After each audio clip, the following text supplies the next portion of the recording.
Kyrou brings it in. Score! Power play goal as Kyrou carried it wide, then tucked it 5-hole.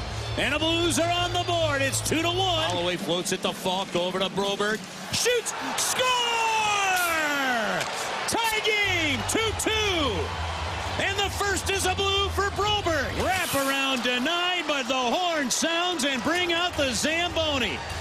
A powerful second period comeback. And the St. Louis Blues beat the Kraken by a score of 3-2. And they start the season off with 2 big road points in Seattle. With Alex Ferrario and Tater Hendrickson, I'm Brandon Kiley. That's what it sounded like yesterday right here in your home of the Blues, 101 ESPN, as they win their first game. And boy, howdy, I hope you didn't tune in to the first 25 minutes of that one. It was ugly to begin. But then Nathan Walker gets into a little bit of a scrum. They have a power play opportunity, and Jordan Kyrou gets the goal. Broberg, big goal for him. And they played better for the last 30 minutes or so of that game, Alex. The third period, it was just pure defense. Just go out there, park the bus in front of the net, don't allow any big-time opportunities, and that's exactly what they did. They handled their business. Second period looked really good. First period was an abomination.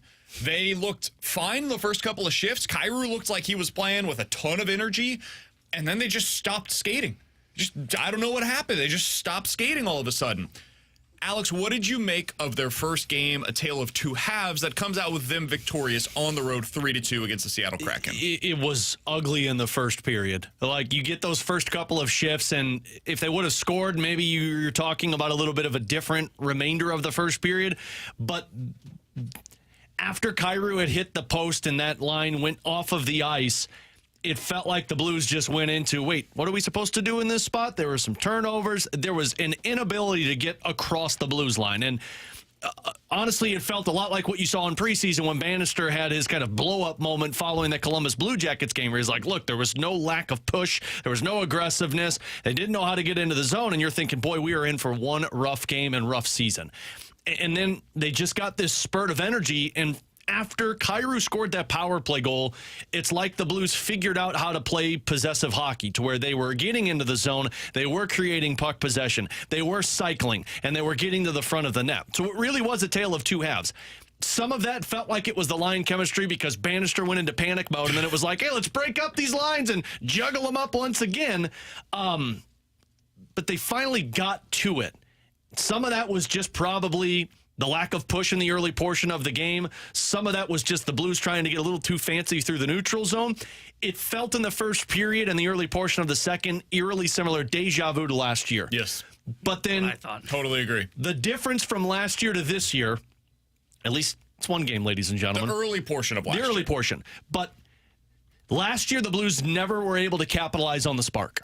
Last year, they would have a moment, you're like, there it is. There's your opportunity to pounce, and they would never do it, whether it was the offense or they couldn't get the final goal.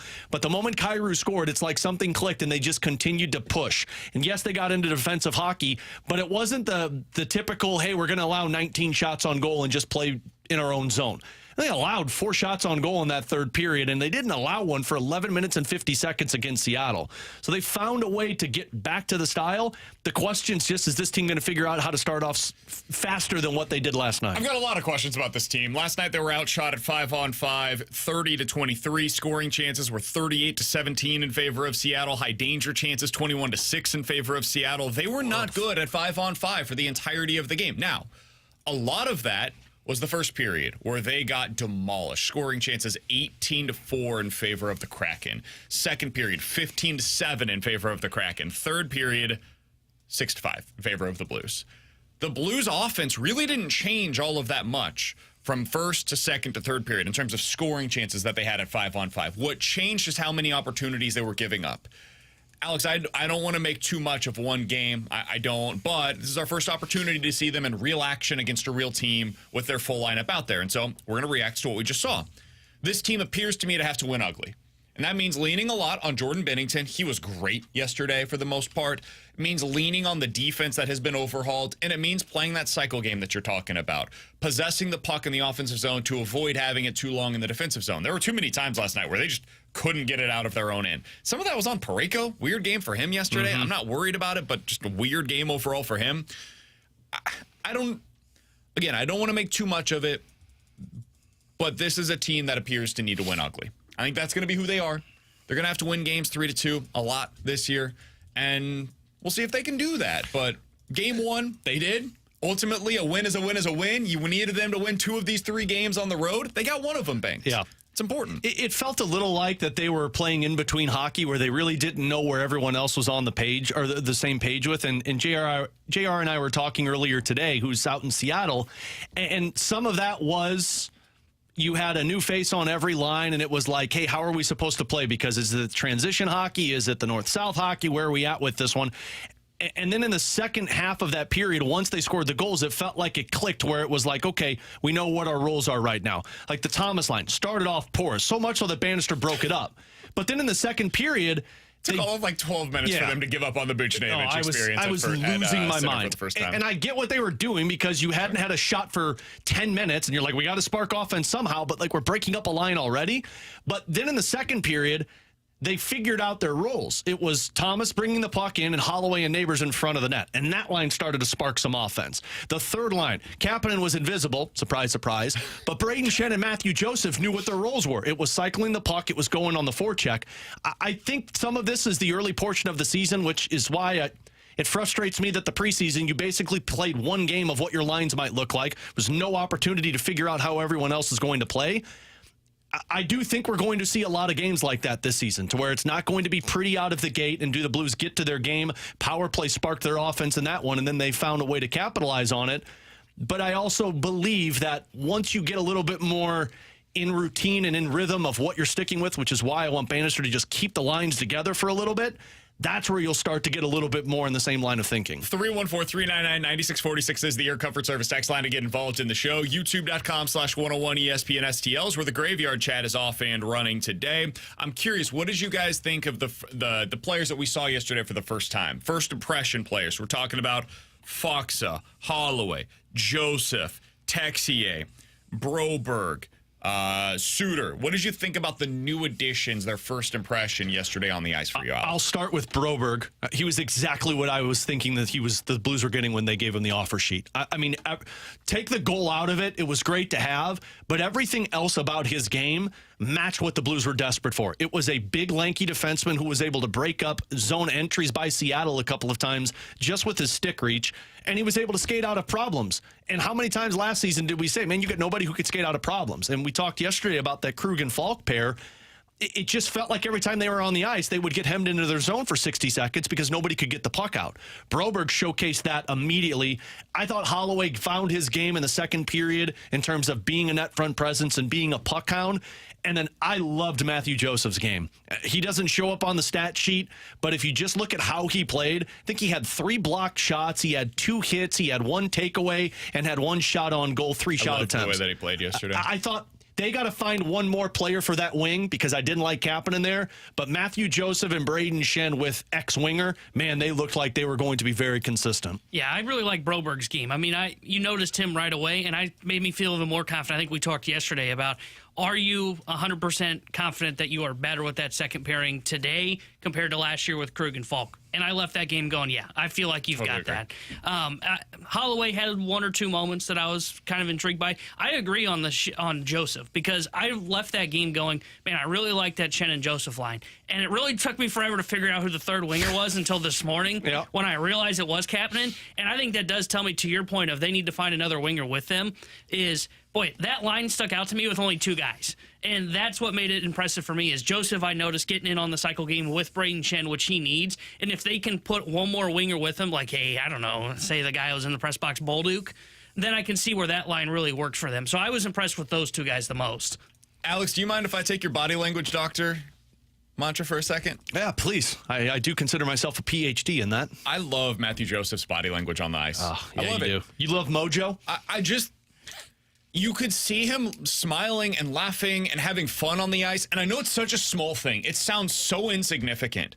This team looked like it wasn't having fun most of the year last year. Or in the first period. Yeah, true. Or in the third period. Matthew Joseph just brings something to the table. A lot of things, honestly. That personality that I was just mentioning, but also some of the grit, like a little bit of physicality. I know Kerbs, who's going to join us today at 1:30, calls it jam, just a little bit of jam to the lineup. He brings all of that. He's not this game-breaking talent. He's not. Nobody's going to expect him to be. He's a perfect third-line winger. Perfect third-line winger. Like I hope this isn't the case. If the Blues end up out of it by the deadline, there's going to be a playoff team that calls the Blues and says, hey, we'll take Matthew Joseph off your hands and we'll put him into our lineup, because that's the exact kind of player that you need for your third line in a playoff series. And this might be aggressive of Ferrario, but if somebody calls, like, no, we're good. I might need that guy next season for a team. I do think he's somebody that you could potentially build around. Yeah. Like not as a core piece, but you need third line wingers. It's like for the Cardinals, right? You need guys that are going to hit 7, 8, 9 in your lineup. And sometimes it's nice to just be able to have those guys plug and play. Yeah. You don't have to worry about inserting that player into center field or at second base every single season and just churning through that roster spot. Just put them in there. You know they're going to play good defense for you, and they're going to hit like 260 over the course of the season. That's Matthew Joseph. I think you nailed it. I mean, just watching that game, you saw him pan to the bench a couple of times when the Blues were trailing by 2. And there were guys laughing on it. Last season, when they would pan to the bench and it was a 0-0 hockey game, you would have thought it was 7-0 the opposition. Yep. Like, Joseph was joking around with guys on the bench. I thought Foxa was doing that as well. That's why the Blues brought those players in. Not so much because you felt like they were going to add 20 goals and there's the offense. No, you needed somebody that when things were bad, it was, hey, you're still in this hockey game. And that's where Matthew Joseph comes into play. I mean, the guy won a Stanley Cup with the Tampa Bay Lightning. He knows what you go through in those situations, and it may be a little thing to some people, and maybe in the middle of the season it doesn't matter. But for right now, you just needed somebody who brought a different energy to a group of players that when they would be down by a goal, would dip their heads and say, nah, we're done. This game's over. I liked Broberg, totally with you guys. Liked Joseph a lot. Somebody on the text line, 314-399-9646, says, guys, Saad is going to be the man filling in on that spot next week. Let's chill out with it. We need to find a guy. Totally agree. Saad's going to be that third-line winger. In fact, in the next game, I think it should be Bolduc. I think they should go with Joseph, Shin, Bolduc. And that should be your third line going into tomorrow night's game. We'll see if that's what they decide to do, but I would like to see them get him that opportunity as well. I'm not super worried. I said yesterday, the biggest difference between this team and last year's team is the third line. And I think you saw that on display last night. It wasn't like they got 7 goals in the game, but I thought they were difference makers. Yeah. And that's something that they really needed. I thought they played basically how I expected them to play going in. I think I mentioned on the show yesterday, like, what were my expectations? I thought they would probably still struggle offensively at 5-on-5. Well, I was right. Defensively, I thought they could win games by playing what I called Iowa football style, where it is ugly. And what happened? Took them a little bit to get going defensively, but in the third period, I mean, they were great on shot suppression. I mean, they gave up, what'd you say, 4 shots in the third period? And they didn't allow one from the 11:50 mark until the end of the game. Yeah, so they basically played what I kind of expected from this team going into the season, and I think that's kind of what I expect from them the rest of the way in the next 81 games. I'll be really curious of how they start off in the next game, because that was the trend last year. You'd have one bad start and be like, okay, well, they know that they have to come out fast, and then they still wouldn't. Jamie was on the morning show earlier today and said he talked to some of the guys last night, and they know what happened to them against bad opponents last year, and there is a concerted effort to make sure that they do not have that once again this season. We'll see what that looks like, because this would be the exact kind of game where you could fall into that pitfall this year. San Jose is not a good team. You've got to take advantage of them. They said that last year. Talk the talk and then walk the walk, and that's why tomorrow is going to be very intriguing. Last thing on this, Dylan Holloway, we haven't really brought up a whole lot. I thought he was really good last night. I don't know if he's a top-line player long-term. I would bet against it. I think Booch probably eventually is going to take that spot. I do think he's a potential top or middle 6 swinger, though. I think he's a good player, and I thought you saw last night. He's got a little more physicality to his game. People talk so much about his skating, and he's a good skater, don't get me wrong, and his ability to put the puck in the back of the net. There's all of that. That's going to be important. But he was a little more physical than I expected last night. I wouldn't break that lineup if I'm Bannister. I would keep them together because they got some chemistry in the third period. What I like about that line is you have 2 guys that go to the net. You already know what Robert Thomas can do. Robert Thomas can find little space in no territory in the offensive zone. Man, you had 2 guys going to the front of the net all night long. That's what led to that Broberg goal. You had both Holloway and Jake Neighbors standing in front of Grubauer,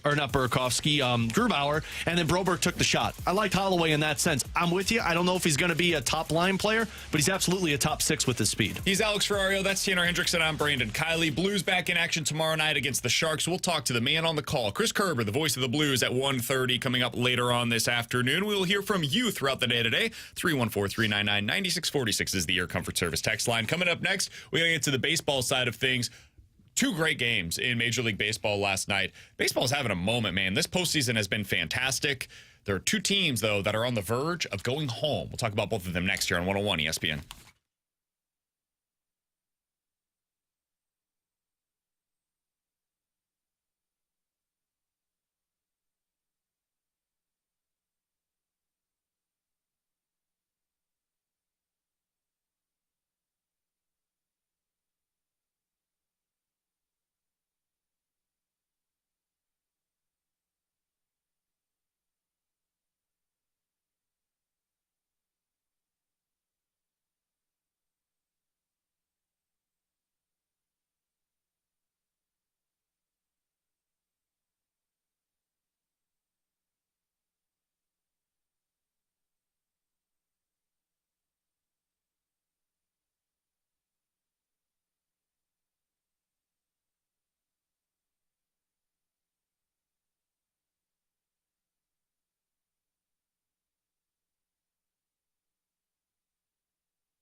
this best of five, leading it 2-1. So what it sounded like last night as the Padres take game 3. They're up 2-1 in this series with the potential to send the Dodgers home, Alex, in game 4 of this 5-game set between the Dodgers and the Padres. With Alex and T-Bone, I'm BK.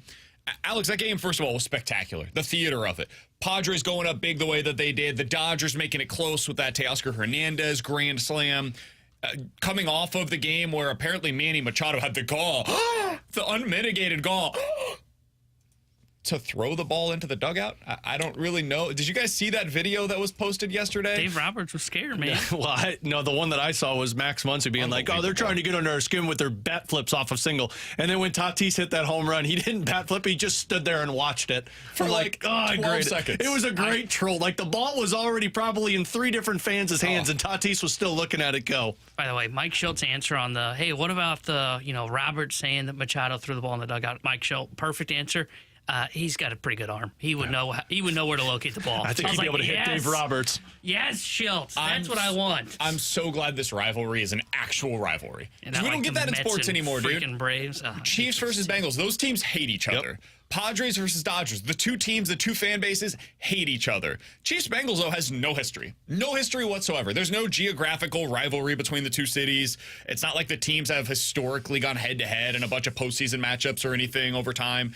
This is different. Padres-Dodgers, there is a geographical rivalry between the two cities, and now you're seeing that play out on the field. It's been outstanding to watch. And Alex, I would love to spend the next 45 minutes on the Padres. We're not going to do that, though, because we're going to have, I think, a lot of time to talk about the Padres over the next week or two. I don't know that that's going to be the case about the Dodgers. The Dodgers are once again heading into a potential elimination game. I feel like this happens every single season for them. And you know who they're starting tonight, Alex?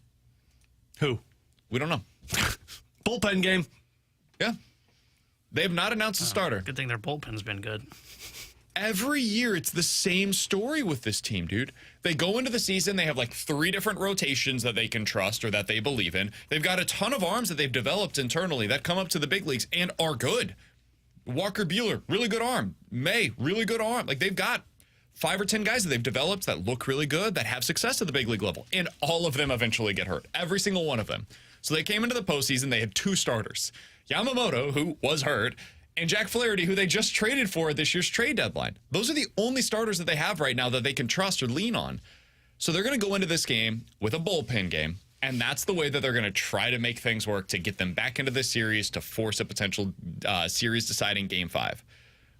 Alex, are the Dodgers on a potential come-to-Jesus moment? Like, is that where we're at right now? Yeah, absolutely. Because if you're the Dodgers and you've spent all of the money that you've spent and brought in literally the best player in the game in Shohei Ohtani after having Freddie Freeman and Mookie Betts and then putting some complementary pieces together. They do have a shorter lineup than other teams right now, but it doesn't matter when you've got the 3 best players in the game.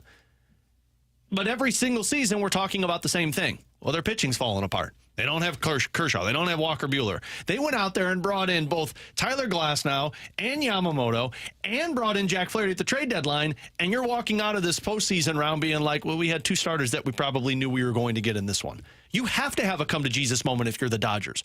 The question is, how do you navigate through that? Because it's not like you could just blow it up and start from scratch when you've got Shohei Ohtani and Mookie Betts and Freddie Freeman. Now, some of this is answered if Shohei's pitching for you next season. You've got that ace that you know he's going to be there every 5th day. But other than that, do you trade some of these weapons that you have offensively to bring in pitching? Maybe, but I'd be a little concerned if I'm the Dodgers. They have the names. Like, Tyler Glasnow is a starting pitcher for them. That guy's awesome. And if he's healthy for you, he's starting a Game 1 of a postseason series. Here's the problem. He's never healthy. The question I'd be asking if I'm a Dodgers personnel is, why are all of these guys breaking as soon as they get to our team? Every single year. This is not a one-off. This is a situation that the only time that, Alex, they had the pitching to get through the postseason was the year that they didn't play a full 162-game schedule. Yeah. That's it. It's the only time that it's worked for them. And so everybody looks at the Dodgers and they're like, man, that is the model. If we could just become like them, you develop players internally, you go out and spend all of this money. Like, man, who's got it better than them? And they get to the postseason, and every year it's the same story, dude. They're leaning on, like, Clayton Kershaw to come into a game out of relief after 2 days of rest because we have nobody else. Yeah. And so it has to be you, Clayton. You've got to go out there and give us some innings. Or they've got, they'll probably have somebody that's going to be going on short rest in Game 5 would be my assumption if they're going to get to that point. And now they've got to lean on a bullpen in Game 4 to get them to that Game 5. And a bullpen that they can't trust because none of these arms are living up to expectations right now either. It's a very weird situation where you look at the names in the lineup or you look at the names in the rotation when it's constructed at its best, and it's hard to criticize what they did in the offseason. It's hard to criticize what they did at the deadline. Then you look at what they're actually accomplishing, and it's like, something is broken here, and I don't know exactly what it is. My guess is what they'll do in the offseason is they'll say, Dave Roberts, it's your fault. I don't think Dave Roberts has managed particularly well, but I certainly don't think he's the problem for them. Dave, you keep getting these guys injured. They'll probably blame it on him, and then they'll medical trainer. try to make it work next year. I don't know what you can do to fix this, but they have some serious problems right now. And I do think this is a potential fork in the road moment for them as an organization, as they're seeing all of these other teams pass them up from their own division in the playoffs. The Diamondbacks, the Giants, now the Padres. Dude, these are teams in your own backyard that are beating you head-to-head in the postseason, and they're doing so because of your pitching breaking every single year. Anybody find it ironic that their pitching coach is Mark Pryor, who a guy dealt with injuries and like his career ended when he was 25 years old? Should we fire him too? I mean, It's probably his fault. It's Even gotta though be he's his considered fault. to be one of the best pitching coaches in Major League well, Baseball. apparently, but they're only good for 1 year.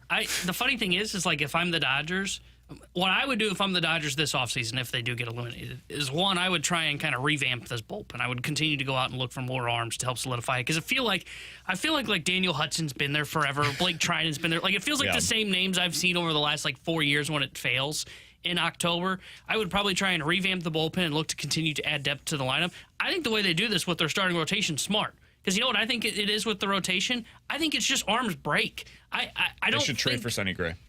They should. I mean, they're going to have the money to do it. That's the nice thing if you're the Dodgers. Trade Walker Buehler for him? Yeah. I think the Cardinals, by the way, should do that. I would do that if I was the I think Cardinals. Buehler's a free agent, but if he was a... Okay, we'll take Walker Buehler's name out of it and another injured pitcher that's young for them. I would take Miller it. and his 80 ERA. Yes, great. I don't know if the Cardinals. And the Dustin Cardinals May. will eat the money on Sonny Gray Sure. to do so. That won't actually happen. They won't do that. But Yeah, they're not eating any money. But that's the nice thing if you're the Dodgers is they could do that. Why? Because they get to play checkbook baseball. Miles Michaelis' favorite quote. But I think if you're the Dodgers, they've constructed this rotation the right way. Like, how does it make sense that Zach Wheeler, who's thrown 250 innings for the last 3 years because the Phillies go on deep playoff runs, and throws 100 and that guy's still healthy? It doesn't. But somehow Tyler Glasnow can't get through 150 innings in a season. I just think this is the way that pitching works. And the best way to situate yourself for this is to have just a crap ton of arms. And they got unlucky with the injury bug. If they're healthy next season, they get to October, and they actually have the starting rotation and the arms to be there, then they're going to be a team that's going to be dangerous. The problem is they keep running into this injury bug, and I don't think that's something that will continuously sustain year over year over year. They should re-sign Jack Flaherty this offseason. They need to keep him. They should probably trade for a Sonny. They should build a Keep a guy who's been injured a lot in his career. can I read you their injured list right now? This is just the starting pitchers that are on We their have injured time list. for that? I was going to say, this is Tyler Glasnow, a hell of a Tony Gonsolin, Clayton Kershaw, Dustin May, River Ryan, Emmett Sheehan, Gavin Stone. River Ryan was awesome. Before There are teams in Major League Baseball that if you had just two of those guys in their rotation, they would be World Series contenders. Yeah. On the bullpen, Brewster Gratterall, who's one of my favorite pitchers, Brent Honeywell. They've got a bunch of dudes on their IL right now that if they were available to them, the Dodgers would probably win this series and they'd probably be going to the World Series and they'd have a really good chance to win it. Unfortunately, they had 8 different starters that are currently on the injured list that they expected to be a part of their playoff rotation. And it happens every year. Because I'm with you, T-Bone. I think a lot of this is luck. But you know who's always hurt? Tyler Glasnow. You know who's always hurt? Clayton Kershaw. You know who's always hurt? Tony Gonsolin, Dustin May. These dudes that I'm talking about that are hurt right now are always hurt. Some of that is luck. Some of that is misfortune. Some of it is they build around pitchers that get hurt. Yamamoto has never gone through a full Major League Baseball season. There was a pretty good chance that he was going to run into, whether it's injuries or just lack of effectiveness down the stretch, that was likely at some point this year. They traded for Jack Flaherty. You know who's dealt with a lot of injuries? They're pretty fortunate that hasn't happened for them, but Jack Flaherty has dealt with a ton of injuries. I like the way that they build around guys that have upside.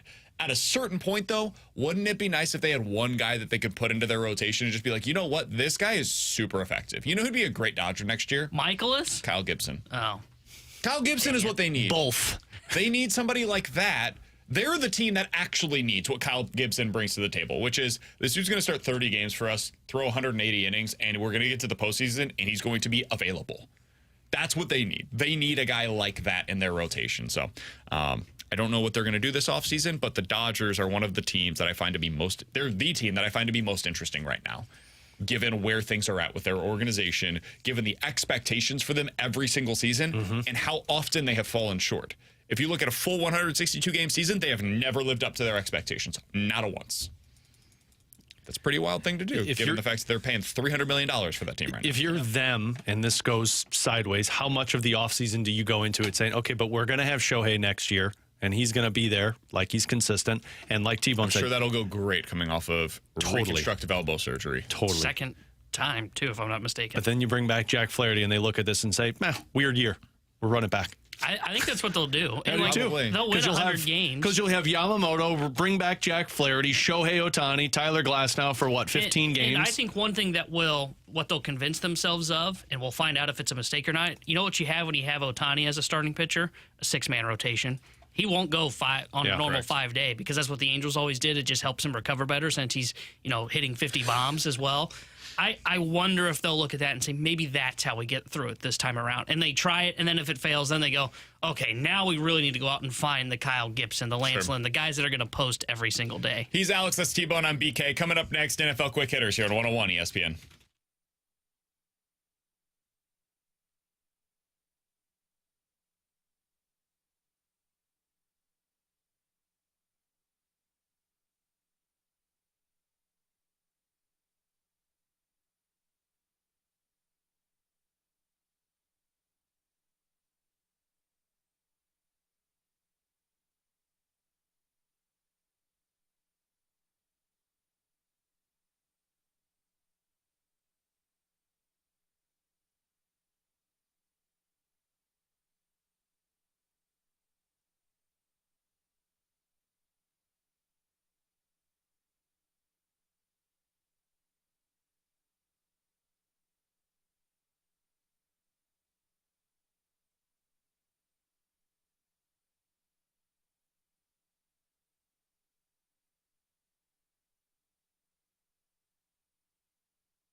Tanner Hendrickson here at the Sports Center update, driven by Johnny Londoff Chevrolet and Johnny Londoff Autoplex. The Blues win their regular season opener against the Seattle Kraken 3-2. They'll be back in action tomorrow night when they visit the San Jose Sharks. Well, pregame coverage starting at 8:30 with Alex Ferrario, then puck drop at 9:30 with the voice of the Blues, Chris Kerber. The Sports Center update is driven by Johnny Londoff Chevrolet and Johnny Londoff Autoplex. See them at londoff.com. Chevy, together we drive.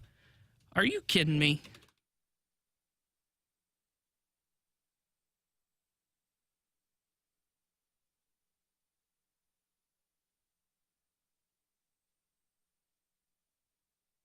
All right, let's dive into some NFL quick hitters with Alex and T-Bone. I'm BK. Alex, yesterday we got the big news out of the NFL that the Jets have decided to fire Robert Saleh. Now, Aaron Rodgers has gone on his weekly appearance today with the Pat McAfee show and said, I had nothing to do with it. Don't look over here. I didn't do it. I talked to Woody Johnson, the owner of the Jets, the night prior, but it was a very short and sweet conversation where I told him, Totally. we're going to get this thing right, and I'm very disappointed in my performance. So all that conversation was about, do not look at me. That is a Woody Johnson decision. Boy, that doesn't look suspicious at all. Yeah, no, not at all. He said he resents the fact that people have accused him of getting Robert Saleh fired. Yeah, well, it's weird that Robert Saleh wasn't allowed to address the team. I'm sure Woody Johnson was the one that said, no, you can't talk to the team. So anyways, that's the latest with the Saleh situation. I'm glad we don't have to talk about that anymore. How would you rank the hottest seats that remain in the NFL, Alex? Because he's not the only one that was on a hot seat right now. There's some other coaches that are feeling their butts warming up. Who would you have at the top of that list in your opinion? Nick Sirianni. Oh, wow. Interesting. Okay. Yeah, Nick Sirianni would be at the top of the list. And I know they're sitting at 2-2, but that's a team that still believed they were Super Bowl contenders. Now, I know they got injuries to both A.J. Brown and Devontae Smith, but let's be honest, when they were healthy in the first game, they didn't look that great. Defensively, they looked bad. He was already under a little bit of fire going into the offseason. I had him at number 1 on the list for me of the hottest seat. So I had him at number 2. I have number 1, Doug Peterson. I did too. I don't think there's a close second. He was third for me. Because he was supposed to be the guy that kind of came in, provided this stability for the Jaguars after the terrible Urban Meyer situation. And then they also looked at it and they said, okay, we're also going to have him fix Trevor Lawrence. No, we can't. There's no way we can do this right now. Our boss, John Kioski, ladies and gentlemen, into the room. I don't like the look that he has on his face right now. Do you know that there is a car that's rolling in the front parking lot? Again? Yeah, and there's an officer who's not very happy about it. John, Surely someone's not stupid enough to do that again. It was like, I'm not sure who it is, but it's probably the same guy. Does it have Since a we're Mickey not Mouse allowed to sticker have on it again? alcohol in the building, that did like a draft and had his father and all his friends here, and we found empty bottles. Wow.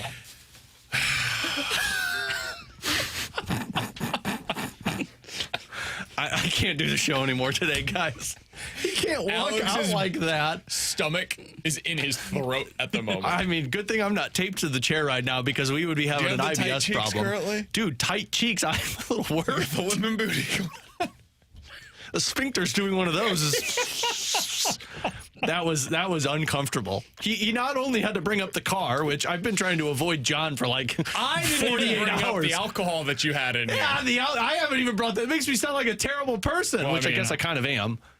Wow, good luck living that one down. It was after hours. Should we explain that real quick? Yeah, we can. Go ahead. So Alex got drunk at the studio. Wow. Hammered on air. Unbelievable. Yeah, you know what a terrible tried person. to blame it on the cleaning lady that night. Oh, wow. Said somebody came in and must have been getting loosey-goosey with it. Yep. Someone Had a said 12-pack. Someone said job opening at 101 ESPN.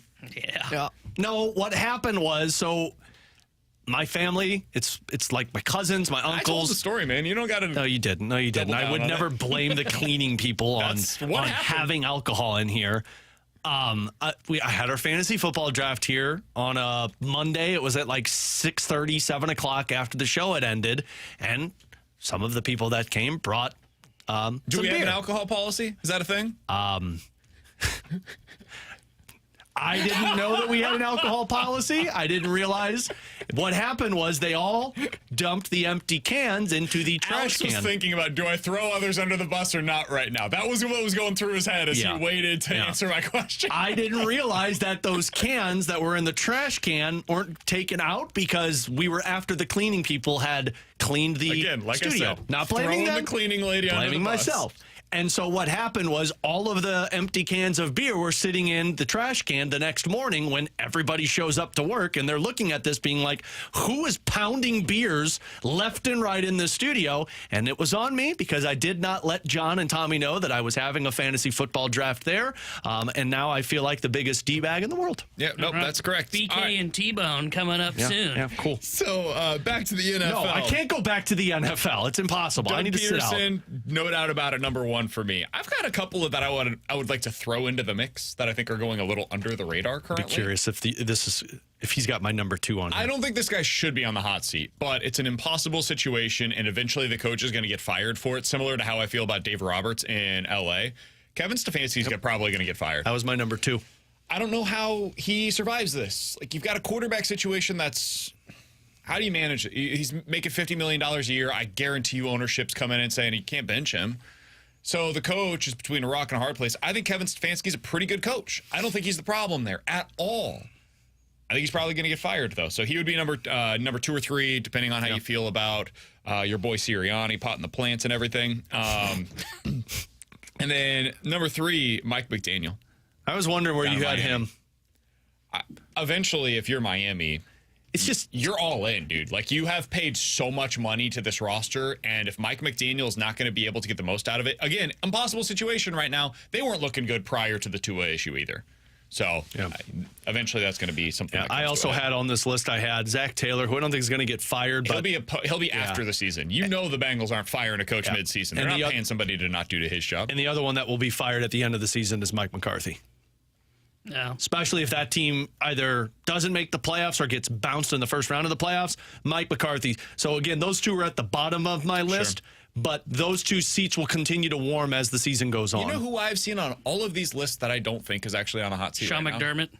He's on people's lists. The reason I brought him up was on Monday. You should have been fired after what he did on Sunday. Well, that's just a BK thing. I think he's a good coach. There was a lot of talk on national radio of, is McDermott's seat starting to heat up? And my first thought was, what the hell are you talking about? No, that guy should still be employed. That's ridiculous. My coach that I don't think should actually be on this list is Brian Dable. Oh, yeah, I'd agree with that one too. I'm shocked they're 2 and 3. It's amazing what he's done there. He got a Pro Bowl caliber season out of a bottom 10 quarterback in the NFL 2 years ago. I did sign off on paying him. Fair, but I think it was a huge mistake. They also can get out of that contract after this season. They tried to get up to get a quarterback this year. Mm-hmm. They wanted to go get Jaden Daniels. They wanted him to be their guy. It just didn't work out for them. I'm amazed by what they've been able to do so far this year. I don't think that's a very good team. The roster is really not good. Going on the road this past week and beating Seattle, one of the more impressive victories given the circumstances that any team's had so far this year. No Devin Singletary. Did not have Neighbors. It's a really good win. So I don't think he should be on the hot seat. They could go like 5-12 this year, and I'm not firing Brian Dable. That's how bad that roster is. I would expect them to be that bad. Yeah, I'd agree with that. I thought that game showed more of who's a fraud in Seattle, but I agree. Sure. I think it's impressive that he's 2 and 3 with a terrible I've always felt that way with Dable. It's like, get him a quarterback, and then the guy, what success he has with a competent quarterback as the offensive coordinator. Get him a competent quarterback, and then you can run with it. Get him to the playoffs when it was Daniel Jones and Saquon Barkley. He's Alex, that's T-Bone, I'm BK. Coming up in about 15 minutes or so, could we give Jordan Kyrou his proper credit for what he did for the Blues last night? He looked fantastic. We'll talk about that at 12 o'clock. Coming up next, though, 314-399-9646 is the Air Comfort Service text line for questions and answers. If you guys have any follow-up questions on Alex drinking in the studio, feel free to do that next year on 101 Why don't you just look over your ESPN. shoulder again?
314-399-9646 is the Air Comfort Service text line for questions and answers. If you guys have any questions, get them in right now on the Air Comfort Service text line. This one comes from the 636. Alex, what do you think the Blues decide to do whenever Saad returns from the paternity list and Sonny comes back next week? It has to be Bolduc, right?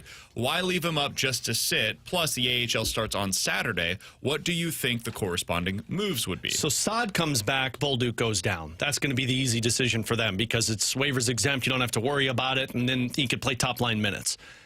When Sundqvist comes back, that's where the situation gets interesting because you have to send somebody down. And do you go Kapanen or Walker? I don't think you're going Walker, so it's either Kapanen or Scott Perunovich. You're choosing one of those two to be sent through waivers. I would do Kapanen, personally. You've got the forward depth now. You've got guys down in the AHL as well that can still help you. I would do Scott Perunovich if you feel like you can sneak him through, because if you get him in the AHL and he plays well, maybe somebody would be interested in giving up a 5th round draft pick to bring in a Scott Perunovich if he does well in the AHL. I don't think anybody's taking Kapanen. Kapanen came back on a league minimum deal, man. If you put him through waivers, I think he clears and goes down to the AHL for you. Probably. So that would be the route that I would go. And if you lose him, you lose him. But I don't think they would. I think he would be able to go down to Springfield for the Blues. That would be my personal route. I don't think you're going to lose either of them. Teams have their rosters set, and if you claim them now, you have to keep them on your NHL roster, which means you have to put somebody else through waivers. I don't think they're going to claim any of those guys. I think you sneak both of them through. I agree with that. I would try and send through Kapanen first. I think Perunovich, I think someone could claim him. I could see a team like San Jose, for example, a really bad team, taking a shot on Perunovich, still fairly young, has the upside of the former, Hobie Baker winner. Is that what he was? Yep. I can't remember. Yeah. I could see where somebody says, oh, you know what, there's still upside. We're a bad team. We could get him minutes, and he can take like third pair defensive minutes for us to run our power play. All right, from the 314, guys, are the Raiders asking too much for Davante Adams in your opinion? It sounds like they want a 2nd-round pick and another draft pick as well. Do you think this trade will happen before the deadline? I do think he's going to get traded. I think that asking price is probably a little bit high. I think they'll get... I remember when Christian McCaffrey was made available, they said they want a 1st-round pick, and they eventually got like the equivalent to a 1st-round pick where... It was like a 2nd, 3rd, 4th, and 5th round or something like that the Panthers ended up getting. I think you could see something like that. You'll get like a 3rd, 4th, and 5th for Davante Adams instead of getting a true 2nd rounder from somebody. I think he'll be traded. I think that feels about right to me. 3rd plus as the ultimate return. Where do you guys think he ends up going? I still say the Jets. Jets have to do everything in their willpower to turn their season around. And to do that, Rodgers is demanding a Davante Adams. I could see that happening. I think it'd be really disappointing if that's where he goes, personally, because I just don't. I don't think that team's very good, and I don't think Adams solves their problems. Yeah, I don't think their quarterback's very good. I do agree with you, though. I think that feels like the most likely landing spot. If I could put him somewhere, I'd really like to see him. I think the Chargers would be a fun team. I'd like to see him in Baltimore. Baltimore. I would love to see Zay Flowers and Davante Adams weapons on the sides. I don't like either of his preferred destinations, and I get why he's doing it. He wants to be with the quarterback that he trusts and that a situation that he knows will work for him. New Orleans and the Jets, I just don't think are great landing spots for him. I agree. I think he's going to ultimately be a Jet. If I could put him on one team, because I'm starting to buy into the hype that you were giving us on this quarterback, and I think he needs more weapons around him. I'd put him right back in Green Bay. It would be fantastic. It'd be a hell of a storyline. He's not going to get his reps, though. It won't happen, but, man, I think Green Bay needs another wide receiver. And if they can get one more wide receiver with Jordan Love, that's the team I can then look at and go, okay, I think you're now a legitimate threat in the NFC. You know what else would be interesting? They won't do it. The cash thing, they don't spend on their team, which is weird given who their owner is. But the Dallas Cowboys would be a really good landing spot for him. Oh, totally. They need an outside wide receiver right now. It's just CeeDee Lamb and then a bunch of guys currently. He'd be a great fit in what they do offensively. Again, I don't think that's likely, but they would be a really good landing spot. Washington would be fun, too. Washington would be great. Yeah. Washington would be fantastic. I do... Your question about the Packers, like one of the things that I really like about their offense is they spread it around. You never know who the ball is going to go to. Jaden Reed's their number one, and then they've just got a bunch of other guys. I think it leads to the offense working at the level that it does. Once you get that guy that you have to get him the ball 12 times a game or he's furious, I think it changes the vibes inside of the locker room. Yeah. I do wonder about the same thing with Washington. They've got a situation right now where Jaden Daniels can tuck it and run 8 to 12 times a game. How does that go over with Devontae Adams? Is he going to love it as Jaden Daniels is running for 6 yards instead of throwing to him for potentially 15 to 20? Yeah. I don't know that he would love that a whole lot. And I want Jaden Daniels to succeed. I want him to have the best chance possible. Getting him that number one receiver could help, but it could also diminish things a little bit. With Alex and T-Bone on BK, coming up in about 15 minutes or so, we'll play a game of more likely to happen. You guys give us 2 scenarios. We'll tell you which one is more likely. But next, I said it yesterday. I think Jordan Kyrou looked like the best player on the ice in that game, Alex. We'll talk about him, what that game means for him coming up next year on 101 ESPN.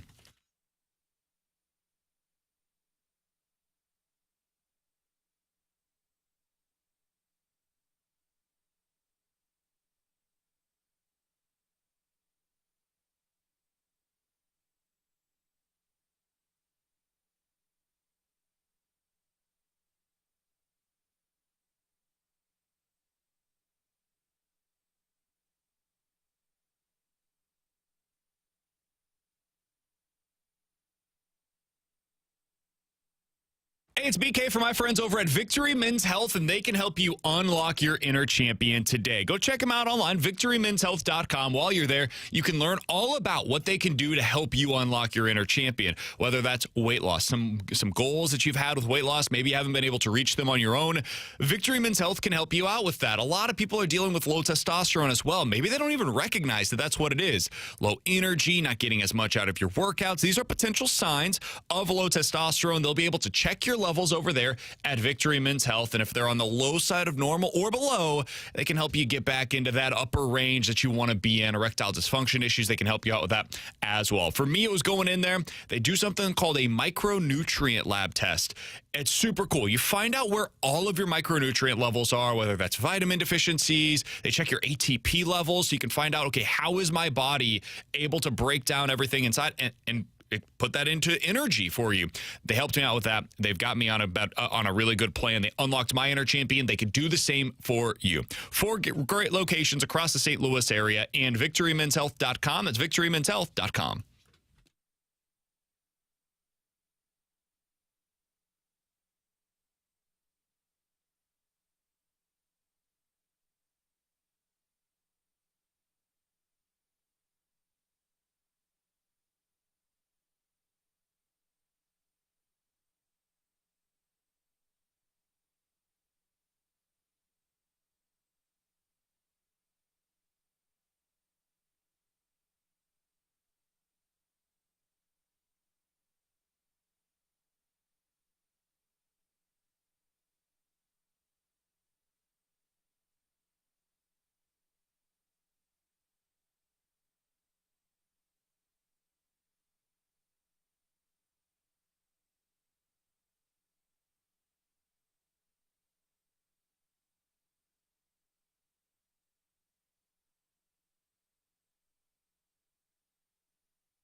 Kyrou brings it in. Score!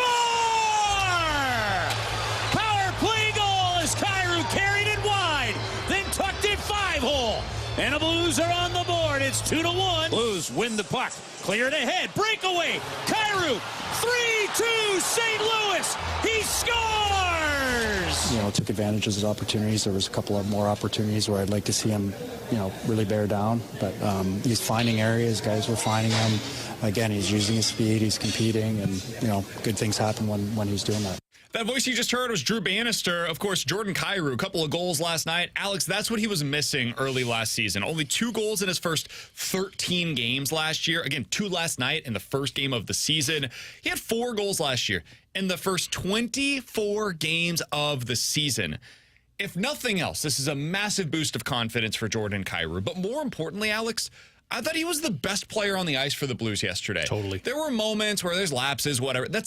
That's going to be the case for any goal scorer across the NHL. Go watch any game over the next few days and pinpoint the top goal scorer on their roster. There's pretty good odds you're going to see him have a lapse in judgment defensively at some point over the course of the game. So let's just all admit as much and not put everything onto Jordan Kyrou when there's a bad defensive moment or when he's not giving his all on a forecheck. It happens. It's all right. As long as you get this. This is what has to come along with it. The problem last year is there were too many long extended stretches of time where Kyrou was both a liability defensively and also gave you nothing on the offensive end. Alex, what did you see that last night that stood out to you about Kyrou's game, and what kind of confidence does it give you that he can keep that going this year? I saw confidence from him. I mean, from the moment he stepped onto the ice, you saw him engaged offensively. He was creating some offense with Pavel Buchnevich and Alex Texier. He hit the post, set Buchnevich up for a high-danger shot, and then from there, he scores that power play goal, was just pure speed and skill. And then that breakaway goal that he scored, look, Texier got the outlet pass, but Kyrou was doing the work in his own end and then went off to the races, so he capitalized with his speed. But it was also away from the offense. I mean, he had a blocked shot last night, and he had 2 separate hits. Those aren't stats that Jordan Kyrou typically has. Like, in the past, we've talked about how you have to get in front of pucks, and Kyrou's typically a perimeter player. Last night, he wasn't that. The one thing with Jordan Kyrou, and look, like, you were the best player on the ice last night. There's no question to that, and you hope that that continues. The one thing with Kyrou, and Bannister even said it last night, that, you know, we wanted to get him engaged or push in certain areas. You can't be one-dimensional. Because Kyrou, although you can dominate with your speed, you saw it last night, there's got to be more than just those breakaways or outskating your opponent to create scoring chances. Those are really good to have, but you also have to find ways to create puck possession in the cycle game with Jordan Kyrou.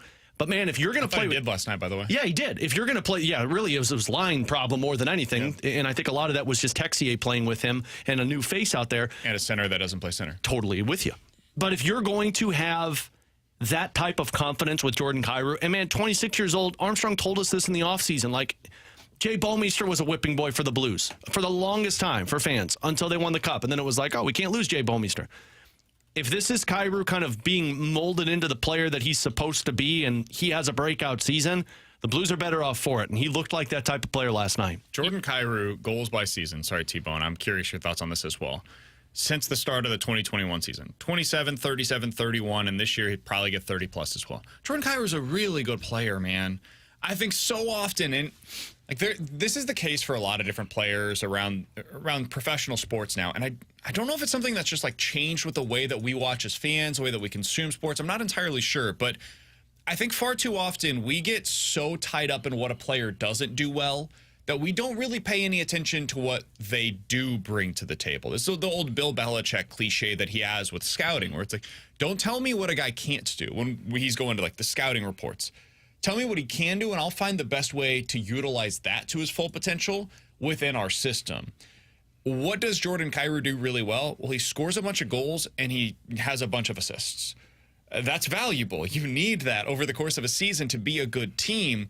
And I think far too often we just get tied up in, well, but he doesn't skate all the time. He doesn't defend really well. He's not a big forechecker. Okay, but he scores 30 goals. Yep. And that's a big part of what you need for an offense.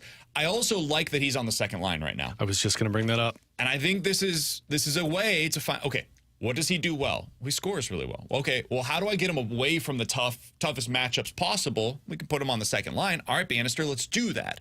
And so they've done that this season. He's now part of that second line. I'd like to have Shin on it with him, but whatever, neither here nor there. I think that's going to help Jordan Kyrou with his confidence. I think it'll put him into more advantageous scoring opportunities.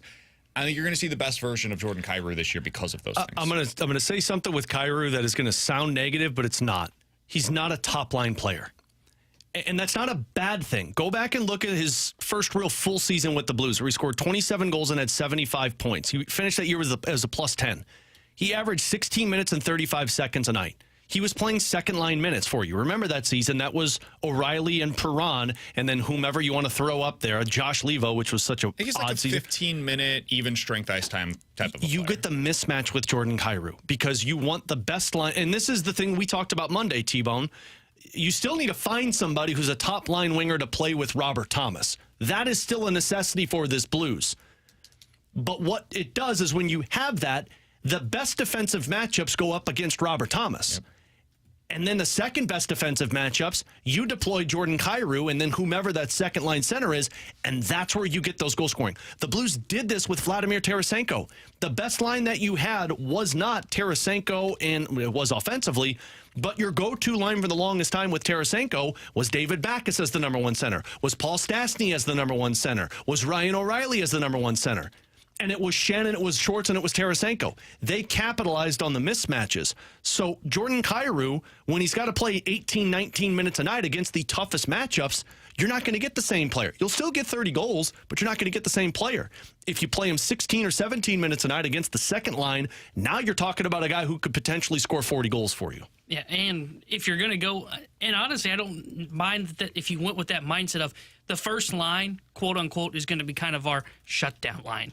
And I kind of put that in air quotes because Robert Thomas is so skilled, you do need to find him another winger, but that winger can't be a defensive liability, which Kyrou is at times, or is. I'll just put it frankly, he is. Yeah. So you need to find a goal scorer that is also responsible defensively and also have that shutdown line, to your point, like what they had with the O'Reilly-Perron line. You trusted those guys in every situation, and then that allows you to kind of have the trickle-down effect of, okay, Vladdy gets to be on the second line. He gets to go be the goal scorer, and he sees better matchups for him defensively while also getting better matchups for him from an offensive standpoint, and you can get that with Kyrou on the second line. Look at the Florida Panthers. Matthew Tkachuk is a second-line forward playing with Sam Bennett. And Matthew Tkachuk is a superstar. But they've got Barkov and Reinhart, who are a shutdown line because Barkov is continuously a Selke Trophy candidate. And you got a guy who could score 50 goals in Sam Reinhart. If you're a shutdown line, meaning Robert Thomas, you still have to have somebody who's going to put up close to 40 goals because that's how you're going to utilize your team best. But Jordan Kyrou on a second line is great as long as you have the responsibility and you're consistent because you don't have to be scoring every single night. He's not that player. But you can't go into a 15 or 20 game lull and disappear. And that's where I think the frustration comes with Jordan Kyrou at times. 100%. And that's where yesterday I think is so important. I think he felt snake bit last year. Totally. I think sometimes it can become a mental thing where you're just assuming every time you shoot the puck it's going to result in a save or it's going to hit the crossbar, or it's going to hit the whatever. And yesterday, to see two of them go in as quickly as he did, I've got to imagine that allows him to say, okay, it's not going to be like last year. Now I can actually get off on a nice start for us, and that's going to help him have better results overall. Yep. It becomes a mental thing for him. You mentioned Tkachuk. You look at, it's a very different player. Stylistically, they could not be more different, honestly. But the New York Rangers, my favorite player, Chris Kreider, he's on their second line as well. Teams do this, where they will they'll hunt the mismatches. And so they'll have a top line that has specific guys on it for a reason. And then that second line will be where you see a lot of the times their top goal scorer. And they put them out there. They get a ton of ice time. This is not the old days where you're putting that top line out there for X amount of time and then you never... No, you're going to see that second line out there a ton. You have to roll four lines in today's game. So he's going to be out there a lot, and he's going to get, let's say, 15 minutes of ice time at 5-on-5 every night. You get a few minutes on the power play as well. You get up to 17, 18 minutes a night. You just get about it a little differently. This is why, and we've been screaming this from the mountaintops, BK, all off season. Probably will all season. Your top line is Booch, Thomas, and Neighbors. You've got your 40-goal scorer. You've got your net front presence. You've got your playmaker. You're lacking a centerman to play with Jordan Kyrou. It's been what I've been talking about for a year and a half now, where I said last year, this time. So one of the things that I'm really looking at, honing in on, is do they have a second-line center right now? At the time, it was also, is Thomas really a number one center? Yeah. And we've now found out he is. You're missing that guy. I don't think it's going to be Buchnevich. We saw Oh, 15 minutes into the night yesterday, yeah. Booch was up on that top line again. With And Kyrou. I totally understand why. It makes sense. They needed some offense. They needed to generate something. So they say, hey, we know this can work. And that's a Can give us good weapon to have in your tool belt. 100%. But it tells you that they're not quite as committed to this Buchnevich at center bit as they're suggesting. Just put Shen there. I wonder if what they're going to do, Alex, is they're slow playing this. They're going to see what it looks like with Booch. They're doing with Booch at center what they're doing with Kapanen at wing. It's like, let's find out. Let's see what it looks like. While they have Saad and Sonny on the injured list. I think you'll get both of them back. Saad goes in for Kapanen, and Sonny moves everybody up. It should be. I don't know if they will, but Shen moves up to play with Jordan Kyrou on the second line wing. And then you've got Foxa that moves up to the third line, and Sundqvist plays your fourth line. That's what they should do, because Booch is a 40-goal scoring winger if you playing with Robert 30 Thomas. plus at a minimum. And that's your best shutdown line, because you've got two of the most underrated defensive forwards in the game playing on the same line together. The problem is you're making yourself worse in two areas by putting Booch at center. He's not as good at center as Shen is. He's just not. And he is much better at wing than any other. All around, he's a much better winger than anybody else on the roster.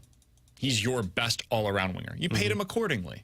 So when you have him at center, you're both. It's the opportunity cost of not being able to play that guy on the wing, and also we're not getting the most out of Pavel Buchnevich right now as a centerman. He was much better on the faceoff dot yesterday. Credit where it is due, man. I did not see that coming, but there's just so much more that goes into this. It's not just the faceoff numbers. It's getting the most out of him offensively. It's times they were talking about it on the broadcast. Ray Ferrario. This is not a guy that's playing center. Yeah. He's not playing the position the way that it's supposed to be played. I think T-Bone had said it. You're not utilizing your lineup. Like, can Booch play center for you? Totally. Yes. But in a pinch, when needed. But then you lose the offense. And what this team can't afford to do, as we saw in the first period and the first half of the second period, is you can't afford to lose offense at times in games. And if you've got chemistry that works, meaning Buchnevich and Thomas, boy, I'd be capitalizing on that and then figuring out. Because Kyrou didn't score those goals based off of Pavel Buchnevich's offense. Kyrou scored those goals based off of his speed. Mm-hmm. Give him a centerman who he's played with consistently like Braden Shen and has scored goals with. He's Alex. That's T-Bone. I'm BK. 314-399-9646 is the Air Comfort Service text line. Coming up next, we'll play a game of More Likely to Happen. You give us two scenarios. We'll tell you which one is more likely here on BK and Ferrario.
Ooh-hoo-hoo-hoo.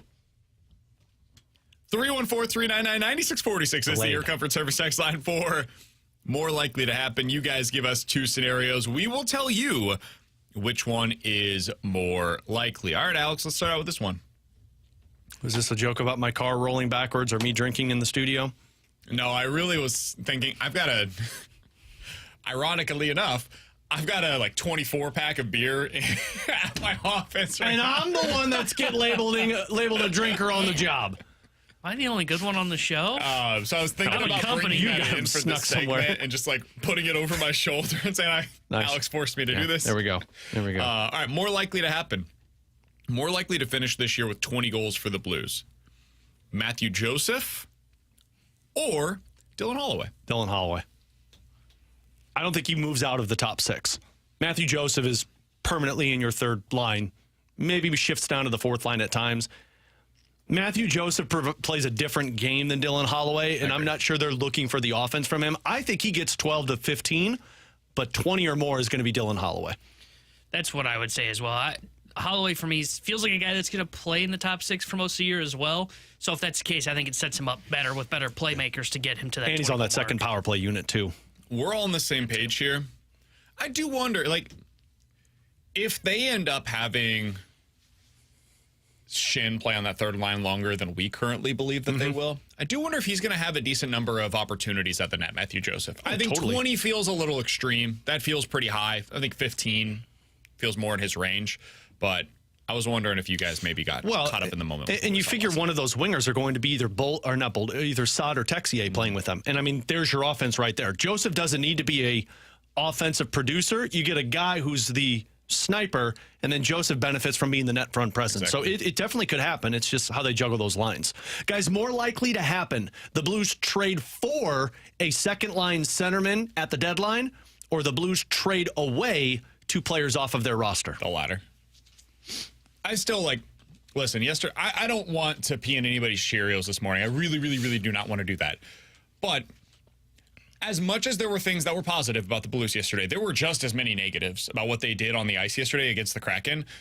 I still am not a believer that this team's going to be great this season. And that's fine. I don't need them to be. I think they're going to take a serious step forward in terms of their upward trajectory.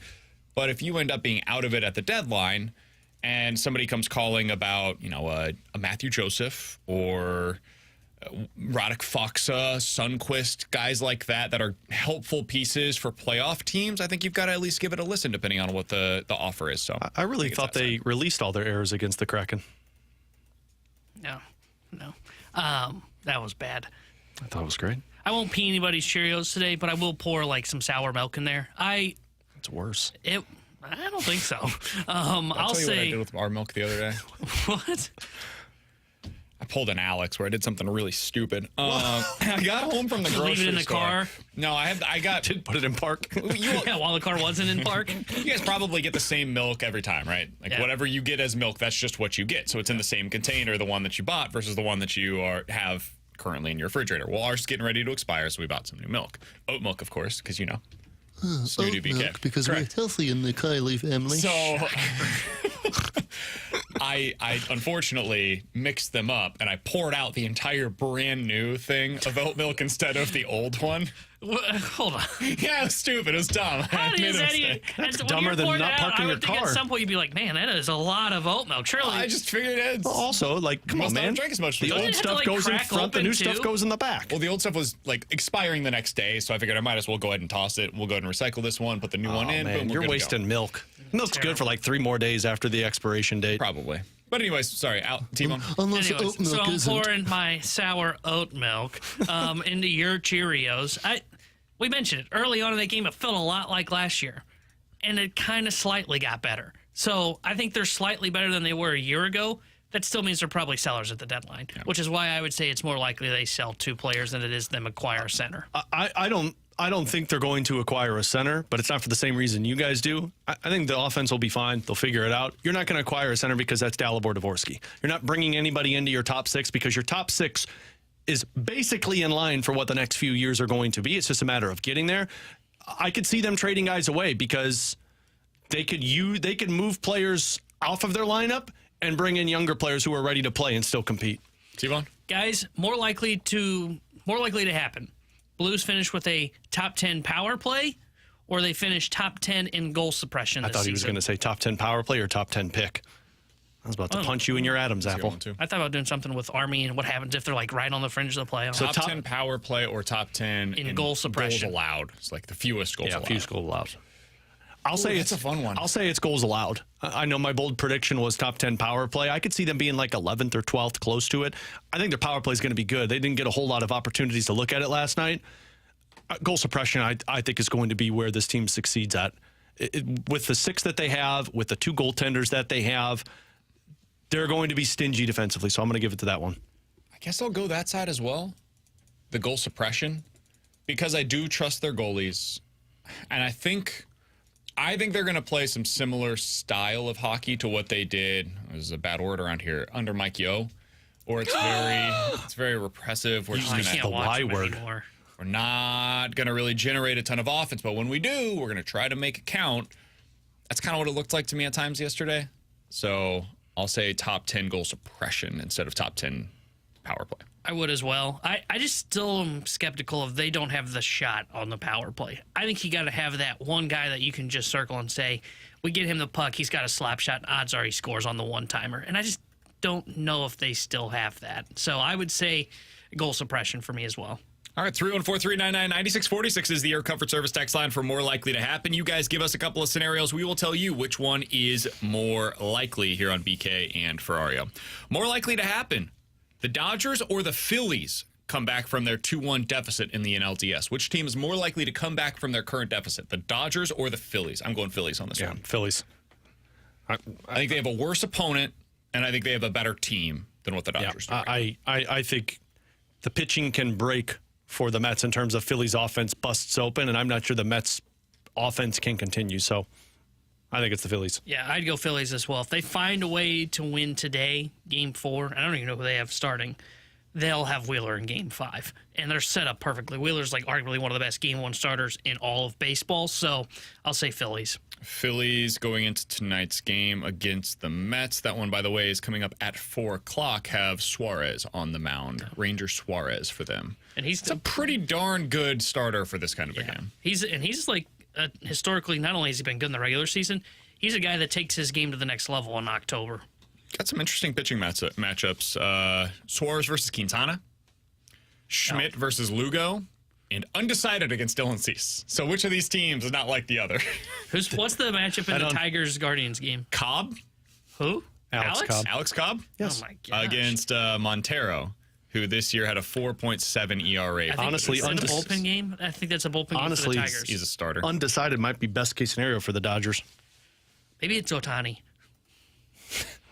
That'd be amazing. Can't you just like see the portal scene from Avengers Endgame and there comes Ohtani running out to the mound? I would love that. That's interesting. All right, 314-399-9646 is the Air Comfort Service text line for more likely to happen. More likely, BK gets canned or Tanner gets a date? Tanner gets a date. Wow. Sorry, man. Is that more you having confidence in yourself or in me? You got a tone problem. I don't think either would happen. Huh? You heard what the first option was, right? Yeah, you're getting canned, right? Which one is more likely? I get fired or you get a date? Yeah, I get a date.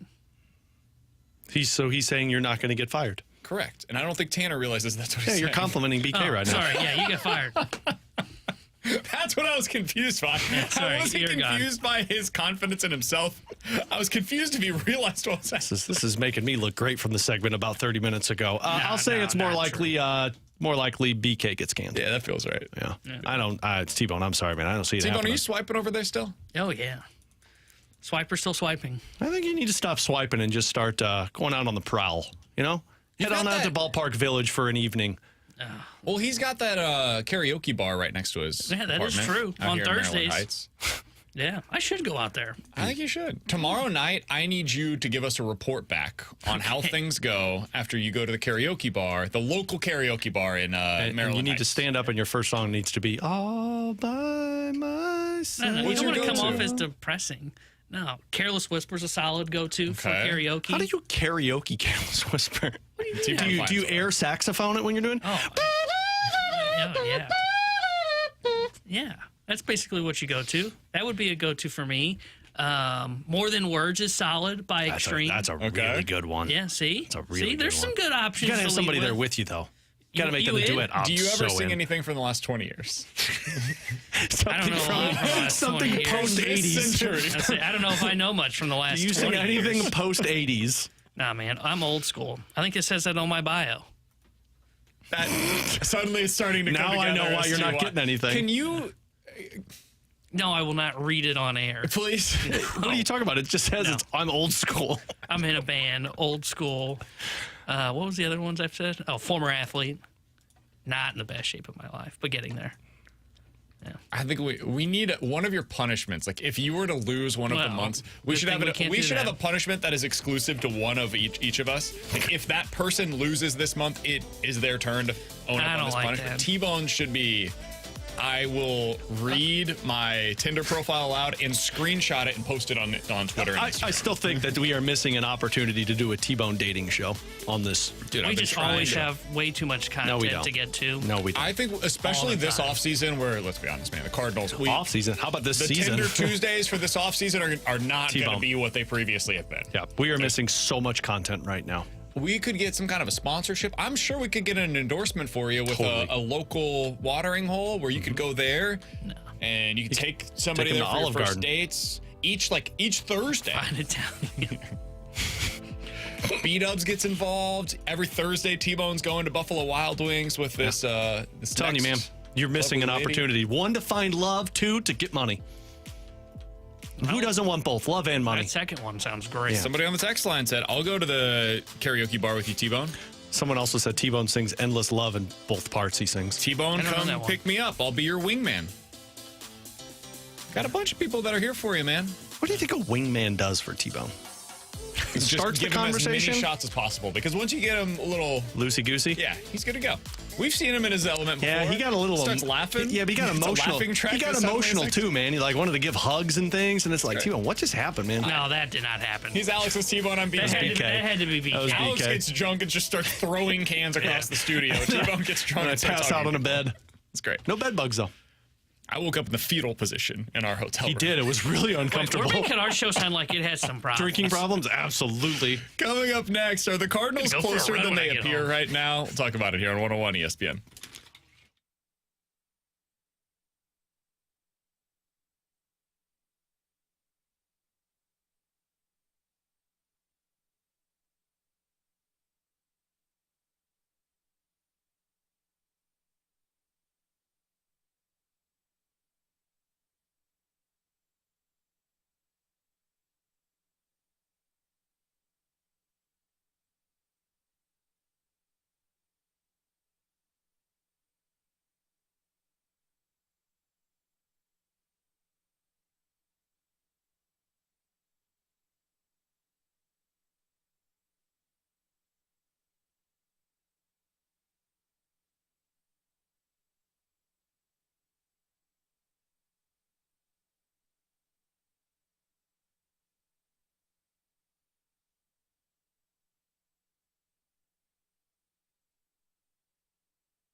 Alex Ferrario with you to talk about my friends over at Classic Air Care. If you're in the market for a HVAC system, then it is time to call them today. They've been making people comfortable handling people's HVAC systems since 1926. But here's the issue. In the start of the new year, government regulations are adding 15 to 20%. They're regulating the amount of liquids that you can use for your HVAC system, which is going to spike the prices of HVAC systems. So, seems odd to say because no matter what, you're paying some money to get an HVAC system, but you want to do it now before the start of the year. And that's where Classic Air Care is there to help you. They'll come out, they'll walk through your home, they'll explain to you, what you need, what you don't need, making sure that they're not just upselling you everything. You've got honest technicians that are coming out to take care of you. Plus, there's financing options available at Classic Air Care. You want to get those now, though, before those government regulations come into play starting on January 1st. Give them a call today. Schedule the appointment for them to come out and walk through and check out the HVAC system, get on their maintenance maintenance agreement, just tell them Alex Ferrario sent you. Again, Classic Air Care or classicaircare.com.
Tanner Hendrickson here at the Sports Center update driven by Johnny Londoff Chevrolet and Johnny Londoff Autoplex. Blues win their regular season opener yesterday over the Seattle Kraken. 3-2, 2 goals from Jordan Kyrou, and they'll be back in action tomorrow night when they visit the San Jose Sharks. Well, pregame coverage starting at 8:30 with Alex Ferrario, then puck drop at 9:30 with the voice of the Blues, Chris Kerber. This Sports Center update is driven by Johnny Londoff Chevrolet and Johnny Londoff Autoplex. See them at londoff.com. Chevy, together we drive. Are you kidding me?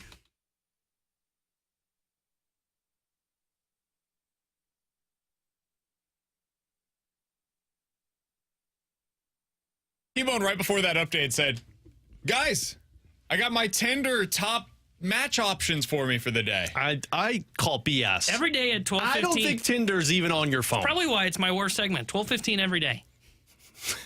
That's your worst segment? Well, it's Yeah. 12:40. Well, you're That's off weird. clock always. Well, today I was a little distracted, and now my screen just went black. I don't know what's going on. So I think Alex and I should be able to utilize your phone during No, the segment. already. We can do it during the junk drawer. No. And when we take your phone, what we do is we will read off the Tinder profile for you. No. And we'll explain who the person is, the lovely lady on the other side, and we'll describe her to you. And then you decide, without seeing her, it's a blind dating format, whether you're swiping to right or left. And then we'll see if we match. And then the next day during the whole junk point drawer. of Tinder so you can see them. Well, not in this one. Yeah, no, not anymore. This is a blind it's a new date. format.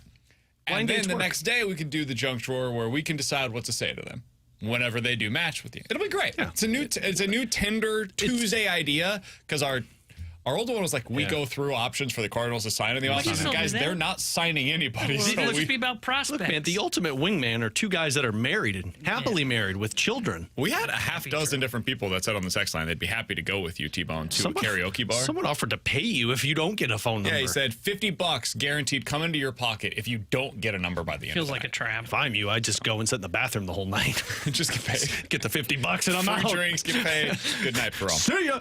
All right.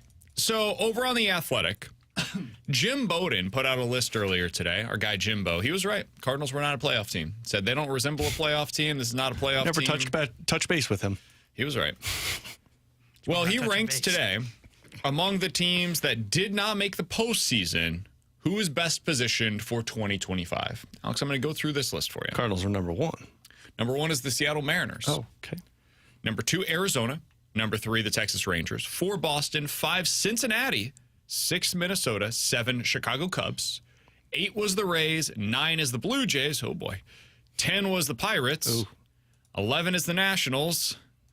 12 is the San Francisco Giants. And at 13, the St. Louis Cardinals. That seems about right. Was there anybody below them? Yeah, there's 18 teams that didn't make the playoffs. So the teams that were below them are Miami. Checks out. The Athletics of Sacramento via the Bay Area. Colorado, the Angels, and the White Sox who aren't trying. Not fun company to be in if you're the Cardinals. Do you guys agree with that? Do you guys think that the Cardinals are about 13th in terms of where they should be ranked heading into next year, best setup for 2025? Not beyond just for the 2025 season. I would say they're properly ranked. If the offseason is going the route that the Cardinals are planning on it going, where they're trading away players from their major league roster and going younger, yeah, I don't think you're set up for success in 2025. You're obviously not building for 2025. You're building for 2027, probably, with the moves that they're talking about doing. So, yeah, I would put them in the same category as those teams that aren't trying next year. I would agree based on the way that the Cardinals have sold it, as we're going to go through a youth movement. I think it's probably the right spot at what you're looking at. And, like, if you just kind of scroll through some of these teams that are in above them, like, they have well, maybe not the Giants, but a lot of them have young core players that you can already look at and say, okay, they've started to perform. C.J. Abrams, when he's not going out gambling at 3 a.m., he was able to perform this year. James Wood looked really good when they had him up here. You look at Toronto, they've still got, now it's a question mark as to what they're going to do, but they've got Vlad Guerrero Jr., Bo Bichette. The Pirates, they've got Paul Skeens, they've got young pitching. Like, all those teams above them have somebody that's in their young core that I can say, okay, that guy's a lock. I know what he is, or I feel like I know what he is, and I feel confident about him. For the Cardinals, like, they don't have a guy that you look at that's a star young player that is, you feel confident going into next year is going to be able to take the next step forward, or you feel like at minimum he's going to be the same. Like, we don't feel that way about Walker. We don't feel that way about Gorman. I don't feel that way about Burleson, being completely honest with you. I don't know if he's a star-level player. But, again, like, his second half was terrible. Like, let's just be honest. It was really bad, and it makes me wonder what next year's going to be. Now, what frustrates me is if the Cardinals were actually trying this offseason, were trying to get better and do what a Cardinals organization, or what the Cardinals organization should do, which is compete for playoff spots every year, to me, they would be 6th on this list. They would be a lot higher if they hadn't already kind of waved the white flag and said they're not trying for 2025. You'd be above the Blue Jays if you didn't wave the white flag for next year, I think, because you're younger players and you're probably playing more of those guys. Your younger players have a higher upside than what some of those guys in Toronto have. Yeah, I think you'd be in like that Reds, Twins, Cubs, Rays type of a range. And we could quibble on where specifically they should be, like somewhere between 5 and 8 but somewhere in that range feels about right to me. They're not going to be there because they are going to sell off some of these assets that are proven, like Nolan Arenado, Sonny Gray, Wilson Contreras, the 2 starters that they've got the options on. Ryan Helsley. I think they are likely to move at least some of those players that we just mentioned, and they are going to go more with a youth movement. I don't even necessarily have a problem with that, but we're just talking about setup to success in 2025. I think that feels like the right range to me. I also, to your point, T-Bone, on like, if they didn't have to do that, which is all because of the money, the revenue, and the TV deal, let's be honest here. Whoa. If they didn't have to take that step back next year due to the revenues decreasing, I know it doesn't feel this way right now, guys. I totally understand it. I don't think they're as far away as it feels. I think if they were able to go make a trade via their surplus of position players for a star, I don't know who that guy is. Somebody's going to come available this offseason that you're not expecting. But if they could go do that and trade like Ivan Herrera, Nolan Gorman, one of their young starting pitchers that are currently in their minor league system, and then one other guy, name your player, right? Thomas Ajayci, somebody in that range, right? Good prospects, cusp of getting to the major leagues. Newt Barsh, somebody like that. If you could trade 4 or 5 pieces for a star, I think this team is right there with some of these teams that we're watching right now. Like, are the New York Mets significantly better than what that version of the Cardinals would be if they reinvested in their major league club? I don't think they are, guys. Like, look at their rotation right now. It's not all that dissimilar from what you have, and I think the Cardinals actually have the best starter of either of those 2 teams in Sonny Gray. Look at the bullpens. I mean, similar. You look at the offense. potential-wise, could be similar if the Cardinals had that star. The biggest difference is they had Francisco Lindor, who played like a superstar this year and an MVP candidate. The Cardinals didn't have anybody that stepped up in that way. The Cardinals this year could have been the Tigers or the Mets. They could have. It required them to get better seasons out of Paul Goldschmidt and Nolan Arenado, and those guys fell on their face. It couldn't have gone any worse for them. But I think one of the lessons that I'm learning from this year's postseason is, man, even when it feels like it could not be further away, ask the Tigers on July 31st. It's typically a lot closer than it seems. The Mets fans didn't see this coming, dude. No. They didn't see. My buddy, who was a huge Mets fan, had no idea that this team was capable of this. Did not believe in them, hated this team for like the first 3 months of the season. And then Grimace happened, and everybody fell in love with them again. It was like 3 months going on this wild ride with the Mets, and now they might be going to the NLCS after tonight. It's weird how quickly it can happen. It's not going to happen for the Cardinals because they're not going to invest in it, but it could. I would feel very comfortable if you're telling me my 4 starters in a playoff series are Sonny Gray, Eric Fetty, Kyle Gibson, and Andre Palante, because I've seen pitchers that are also no-name guys or no expectations go out there and deal. I would feel very comfortable with that bullpen in a playoff series because they have been lights out this season.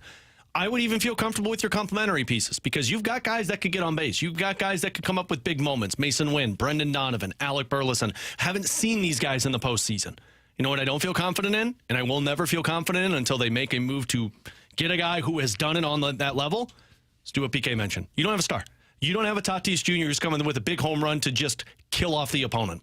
You don't have a star, a Pete Alonso, who in a 0-0 baseball game is just going to crush a monstrous home run to give your team the lead late. You don't have that. You haven't had that since 2015, 16. And until you get that guy who I know has performed at the big stage, it's hard for me to look at this team and say you're not that far off. You've got a lot of the pieces. If you wouldn't sell them off and would just add, I think you could compete next year. But you're adding something that you've never been willing to add via free agency or trade, and that is a young superstar. Tatis is carrying the San Diego Padres. Got video game numbers right now. He's carrying them. You look at what's happening with the Kansas City Royals, and it's not their position players that are carrying them. It's their starting pitching. They went out last offseason and they invested in their starting pitching, and then they went at the deadline and traded for relief pitching. They last offseason traded for relief pitchers. That's how they're winning right now. You look at the Tigers. They've got a legit ace. Look at the games that they've won. Tark Skubal was on the mound for most of them. It's not that hard to figure out, okay, how are these teams succeeding in the postseason? Their best dudes, whoever that is, whether it's a position player or a starting pitcher or a reliever, those guys are showing out right now. The Cardinals' problem is this year, their best position players, in Goldie and Arenado, didn't play like it. So what happens? You finish 5, 6, 7 games out of the postseason and you fall to the wayside. Had those guys performed, I don't think we're having the same conversations right now about the St. Louis Cardinals. We might be talking about bringing back Goldie. Now, that may be a massive mistake, but that would have probably been in consideration for them, and we'd be talking about the Cardinals potentially even still playing right now because that's all it takes. It just takes a couple of things going in their direction, and boom, suddenly you're a contender again. But they're going to tear down the studs. Can't wait. And we're going to go the other direction because of revenues, not because they actually don't believe in this. Can we get off topic for a second? Can we go back to what we started the segment about? Let's do that in the junk drawer coming up next year on 101 ESPN.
With Alex and T-Bone, I'm BK. So Alex said in the last segment, Alex is a little mad right now. So if he gets a little Tony in this segment, we apologize. No, we man, I'm made him excited. upset. We're going to make some money for T-Bone over here. So Alex, what did you want to discuss? So first of all, shout out to a texter that gets our show because he said we should call it Tander Tuesdays. Oh, Tander Tuesdays. I don't know if that's that good. Are you kidding me? That's phenomenal. You take one letter and you change it, and people is that are Jackson in. Burkett in there? We might need him to give some T-Bone tips for Tander I have a proposal to you. Not a marriage proposal because you're not that far along yet. What if we team up No. with a restaurant No. and it's a weekly meetup on Tander Tuesday? 2 segments ago. Hold on a minute, man. I'm trying to get through this with you right now. Jeez. You're not in our good graces. Yeah, so you be quiet. need to keep your Adam's apple closed right now for a minute. Yeah, Big Bird. Go ahead.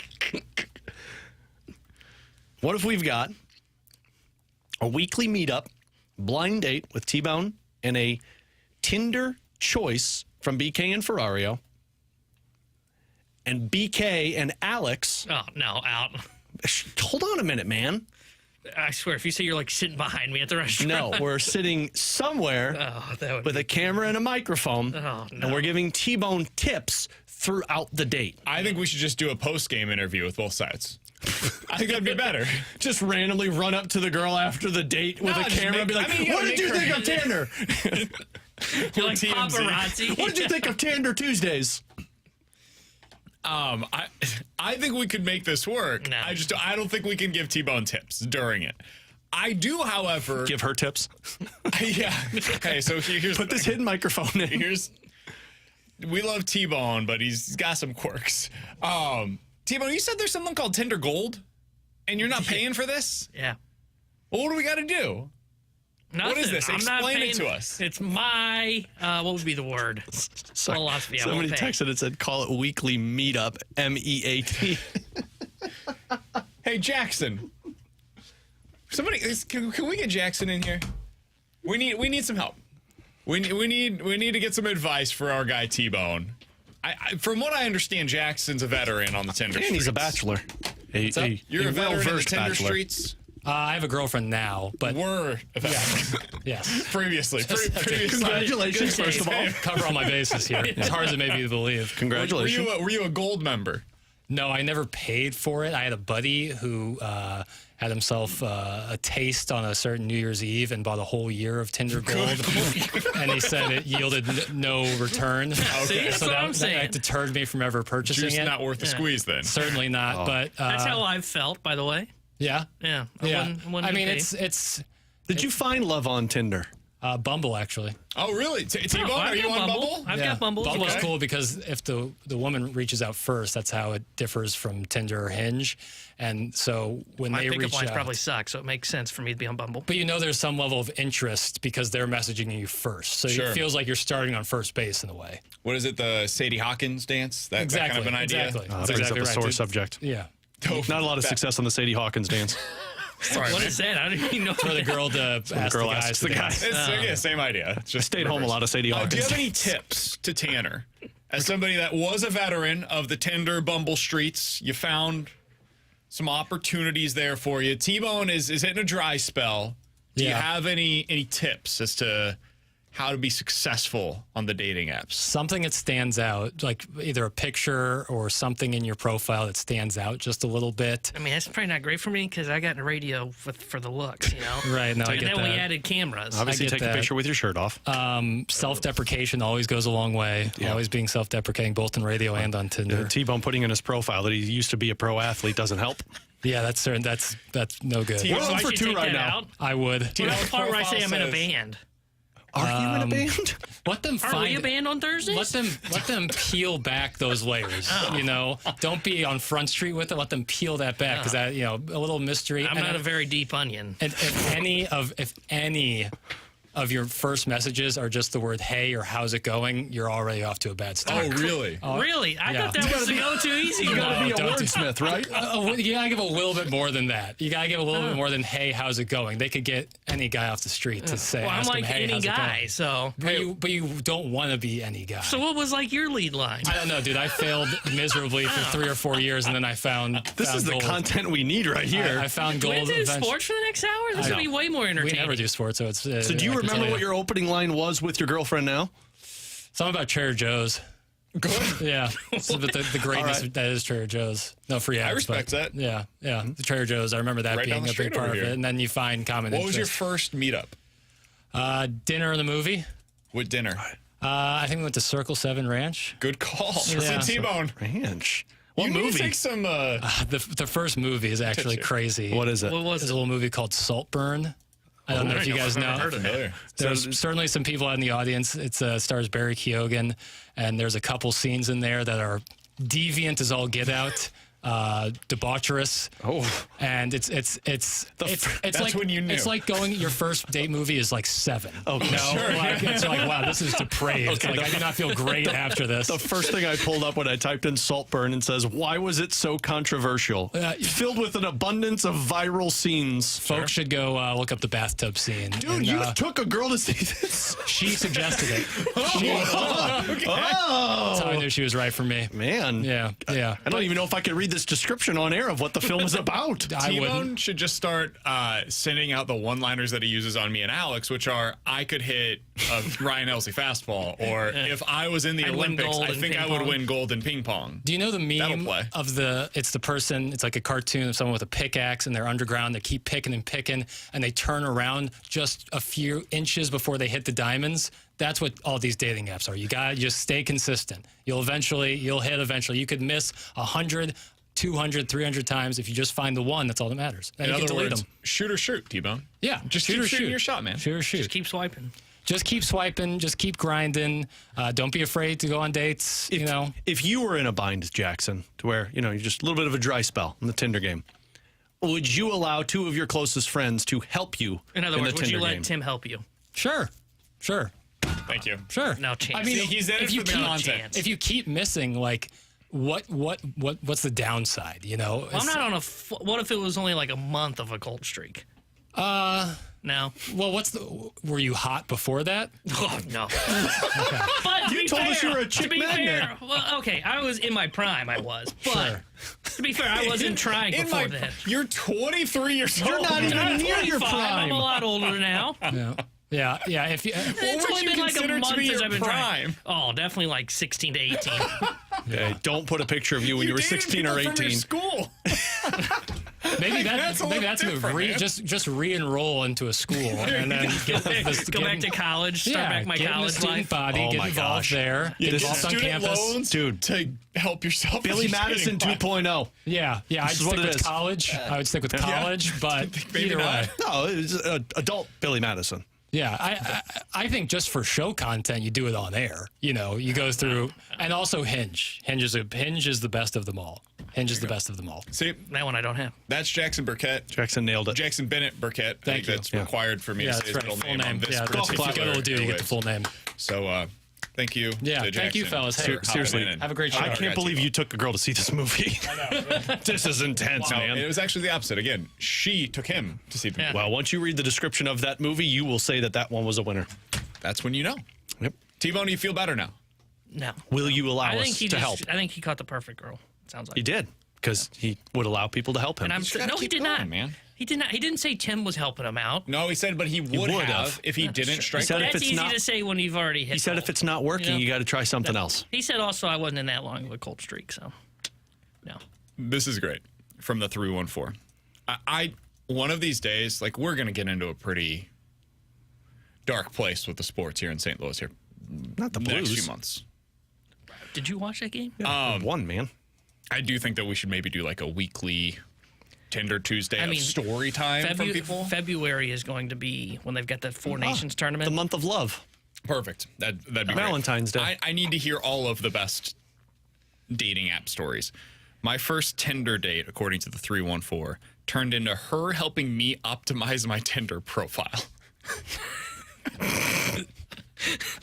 Hinging with Hendrickson. Well, my question is, did it work? Basically, that person pulled a hitch. You seen the movie Hitch? Yeah, Alex? absolutely. We could be your hitch. That is what we're proposing to T-Bone right now, and he's not accepting our help. Similar to what happened in the movie. With Alex and T-Bone, I'm BK. Coming up next, the Blues had the player that pulled them into the fight last night. Is he going to be on the roster all year long this time around? We'll talk about it next year on 101 ESPN.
It's parlay season for Alex and myself over on the Circus Sports app in the state of Illinois. Alex, this is where we bet because you win the most money possible, and that's the case tonight. If you want to bet on some NLDS and ALDS action, the place to do so is Circa. I've got my app up ready to go. I've got a three-leg parlay, money line parlay for you tonight. Phillies, Royals, and Padres to win tonight. Each of those three teams win. $10 bet wins you $63 on Circa Sports. If I make the exact same bet on FanDuel, Alex, it's only $58.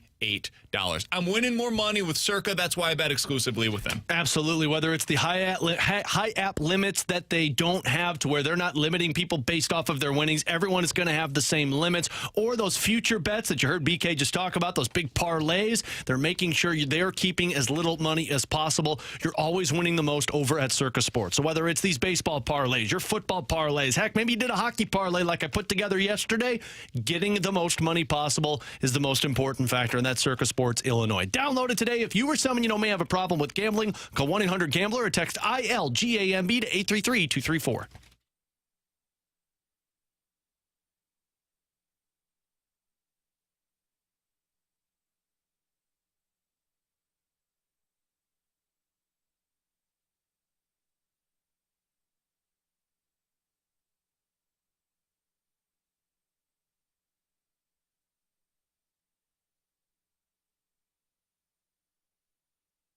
here's a guy that continually finds ways to keep himself in the lineup, to make a difference in the lineup, and he did it tonight. Might not have been on, the score sheet, but he found a way.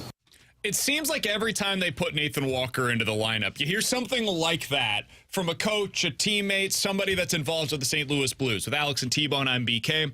Alex, last night, it was Nathan Walker getting into the fight when needed. There's the disallowed goal. Walker ends up, I don't know exactly what happened there, but he finds somebody that he wanted to fight, and boom, get the scrum going. I got what happened from JR earlier today. He talked to Walker last night after the game, and he said, basically Walker said that Vince Dunn essentially got in his way, and he wanted to make sure he knew not to get in his way. But if you go back and watch the video, Vince Dunn was not in his way. Walker went out of his way to go over and smack Vince Dunn to get a spark going.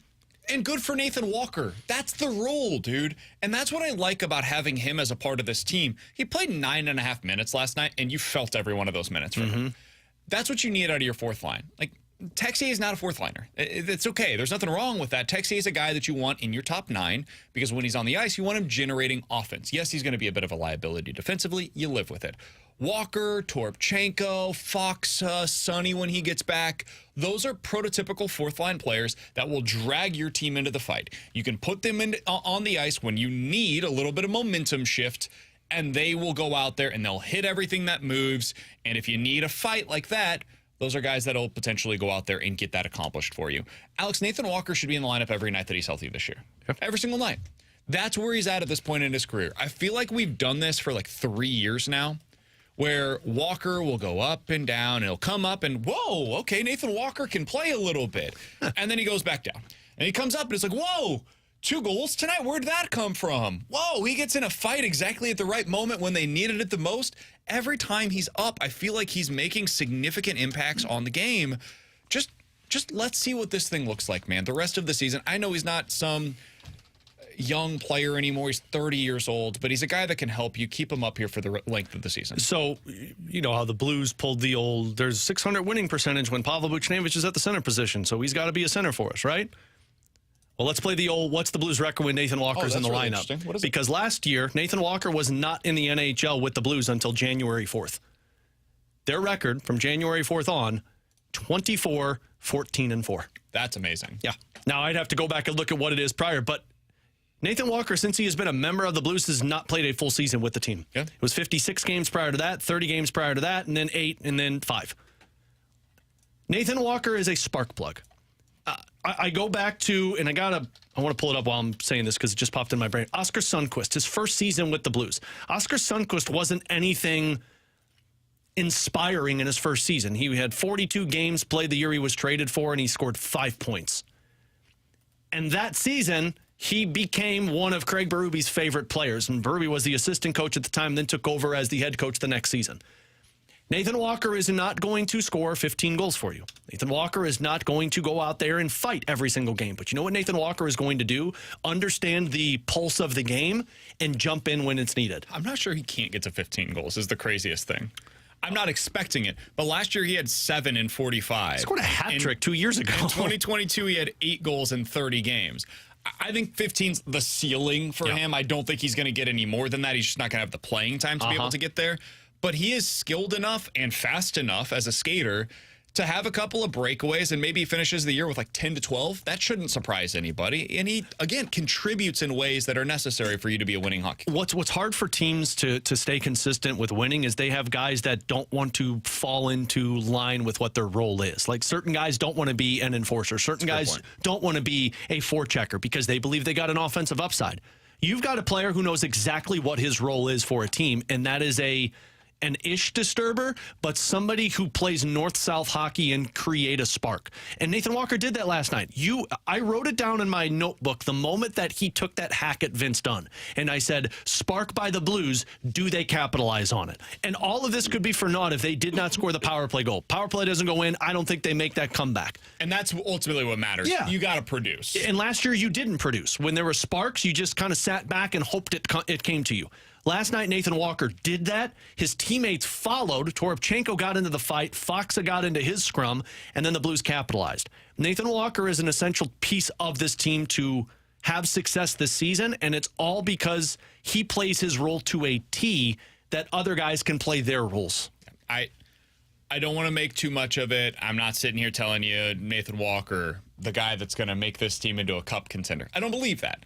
I think Nathan Walker is a good piece, and he's helpful, and he's somebody that should be here for the rest of the season. Are you kidding me? With Booch at center and Walker in the lineup, we're going to be unstoppable. We're like Thanos with all the Infinity Stones. I'll give you another player who didn't have a great season but played his role to a T, and they had success. Pat Maroon. Pat Maroon was talked about as a waiver pickup for some teams because the Blues were just going to waive him because he was so bad in the early portion. He only finished that season with 10 goals and 28 points.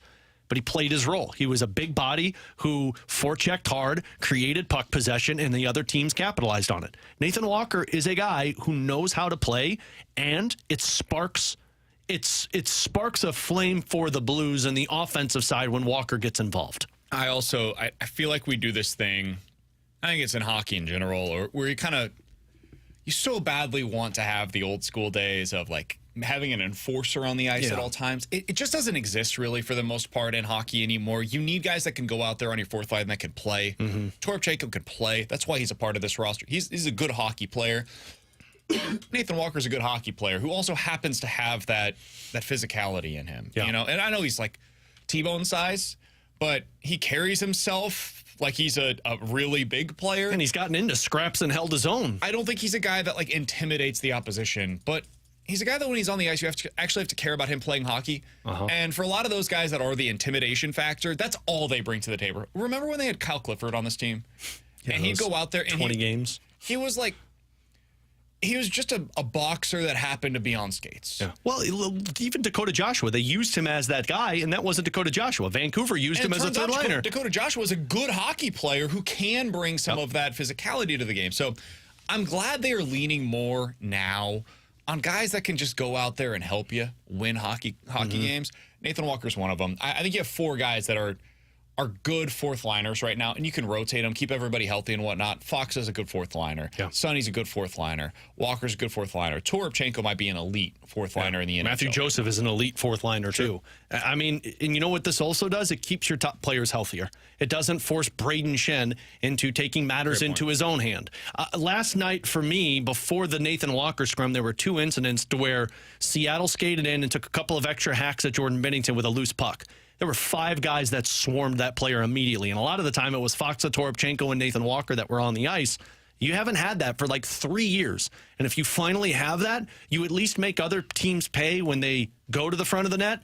And the guy that's making them pay is not Braden Shen or Justin Falk. And so now you don't have to worry about them getting injured. Somebody on the text line, last thing on this, we'll get out here in just a moment from the 636. If Walker doesn't come out of the lineup, guys, what do you do when Sonny returns to the roster? For me, it's pretty simple, Alex. You know my thoughts on Roddick Fox as a third-line center. I think if he's your third-line center, you're leaving that wanting more. I don't think that they have a choice right now. I think what you end up doing is you put Roddick Fox as your third-line center, and you bump Shin up to the second-line center, move things around that way, and keep Walker in the lineup. Yeah.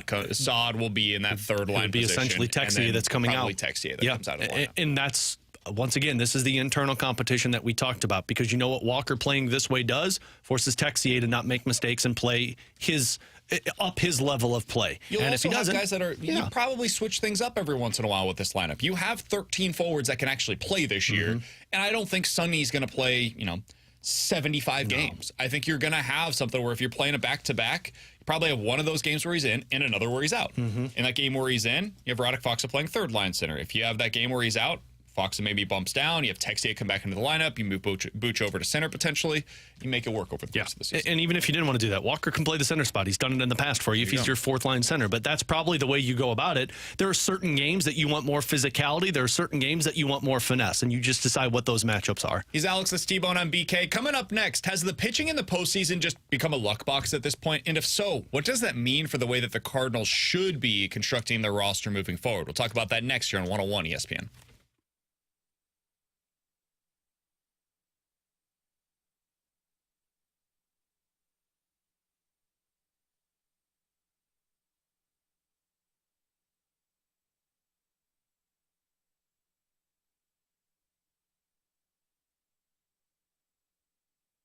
Alex Ferrario with you. It's time to talk Ted Drewes, that famous frozen custard. Look, for generations, Ted Drewes has remained steadfast in the commitment to quality, consistency, and tradition. If you've lived in St. Louis in any amount of time, you've been there before. And you see the families, you see the friends that are gathering at Ted Drewes off of Chippewa and just enjoying time together. What better way to just sit, talk, have a great night than having some frozen custard on top of it? For 95 years, 4 generations of families have been serving St. Louisans that famous frozen custard. It has been a St. Louis tradition since 1929. Whatever flavors you're looking for, they can mix and match for you, but I do urge you to go check out some of their specialty flavors like the City Red. It's blue season, so you can go get the blue note, or you can get the Twisted Caramel. It's delicious frozen custard with caramel, pretzels, and the right amount of salt. It's delicious, and you can order it as a sundae or a concrete. Get on out there today. While you're down there, walk across the parking lot, check out their gift shop, or you can shop for Ted Drewes apparel. You could get hats, you could get sweatshirts, gift cards, which is the perfect thing because, you know, you're going to be doing those Christmas shopping sooner rather than later. You get the gift cards. It's a perfect gift for somebody that you don't know what to get for them. Check them out. Alex Ferrario sent you there. It's Ted Drewes, famous frozen custard. It really is good, guys and gals.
On an 0-2 pitch, a missile. Fernando Tatis Jr. Electric. That's what it sounded like yesterday on Fox as the San Diego Padres are taking it to the LA Dodgers. They've got an opportunity to finish out that series tonight in San Diego. By the way, the games right now at Petco, unbelievable. So intense. That atmosphere is amazing. Right now, it's, in my opinion, at least what we've seen thus far, the best atmosphere that we're seeing in this postseason. And that's no knock against anybody else. It's just a little different in that ballpark right now. And part of that is because their team is coming through in big moments. And Fernando Tatis Jr. certainly got them going last night. They've got the pitching. They've got the hitting. I think they're the best team currently that is playing in October. Alex, part of that, though, is the Dodgers having no pitching remaining. They're going into this game tonight, and they have not, at least as far as I've seen, announced a starter for tonight's game. They're going to the bullpen game because they have no other options the old outside TBD. of the top 2 guys that they have. And this is a consistent theme for the Dodgers. I saw a tweet earlier today that somebody sent out like 5 years ago about how the Dodgers get into October, they're down 2-1 in the NLDS, and they're having to go to Joe Kelly, and God, do they need 2 innings out of Joe Kelly tonight. It's like, yeah, every year it's the same thing for them, man. Is this a Dodgers-specific problem, or is this a baseball problem, Alex, where it's just all luck? It's all, hey, did you get good fortune when it comes to your injury status with your pitchers? Because the Royals were pretty fortunate this year. The starters that they signed in the offseason, they're all healthy right now. Cole Reagan's healthy right now, knock on wood. You look at the Guardians, the guys that they really wanted to build around, for the most part, healthy right now, other than Shane Bieber, who missed almost the entire season. Tariq Skubal, they're just lucky in Detroit that he's available right now, so they've got him going for him. How much of this is just about luck versus how much of this is a problem specific to the Dodgers? I don't think it's a Dodgers problem. I think it is luck in terms of, do you keep your pitchers healthy for the longevity of the season? I mean, the Atlanta Braves, they had Chris Sale, but they dealt with injuries a lot this season. I know Ronald Acuna Jr. was a big part of it, but they had to deal with injuries on the pitching side of things, and they missed the playoffs. I do think that there's luck that goes into it. The problem with the Dodgers is they're so far on the other side of, it's not that they're banking on luck for their best pitcher. They're banking on luck for like 4 of their pitchers if they want to have any success. And what some of these other teams have is, sure, you're banking on luck, but you know you've got your top dog for you. Like the Phillies, you've got your Zach Wheeler. For the Detroit Tigers to get into this position, you know you've got Skubal for you. For the Kansas City Royals, Cole Reagans was a surprise for a lot of people, but you know he's there for you. You've got your number one guy, and then it feels like a lot of teams look at this as like, then we'll go off of luck. Then we'll just figure out what we need to do to fiddle the knobs in terms of making sure we have the pitchers that can get us through a postseason. It doesn't feel like teams are building to have a dominant pitching staff in the postseason anymore. T-Bone, I just don't know really what to do with this, because I can't tell if it's just me anecdotally, believing something is happening, or if it is actually true. Because the Dodgers are always here. They're always getting deep into the postseason. So I remember when they fail because their pitchers broke. There are a lot of teams that just don't get here because their pitching broke during the regular season, like the Diamondbacks, right? We're not talking about their lack of pitching availability, because it happened during the regular season for them, as opposed to the Dodgers, where it kind of waited until September for it to really rear its head like this.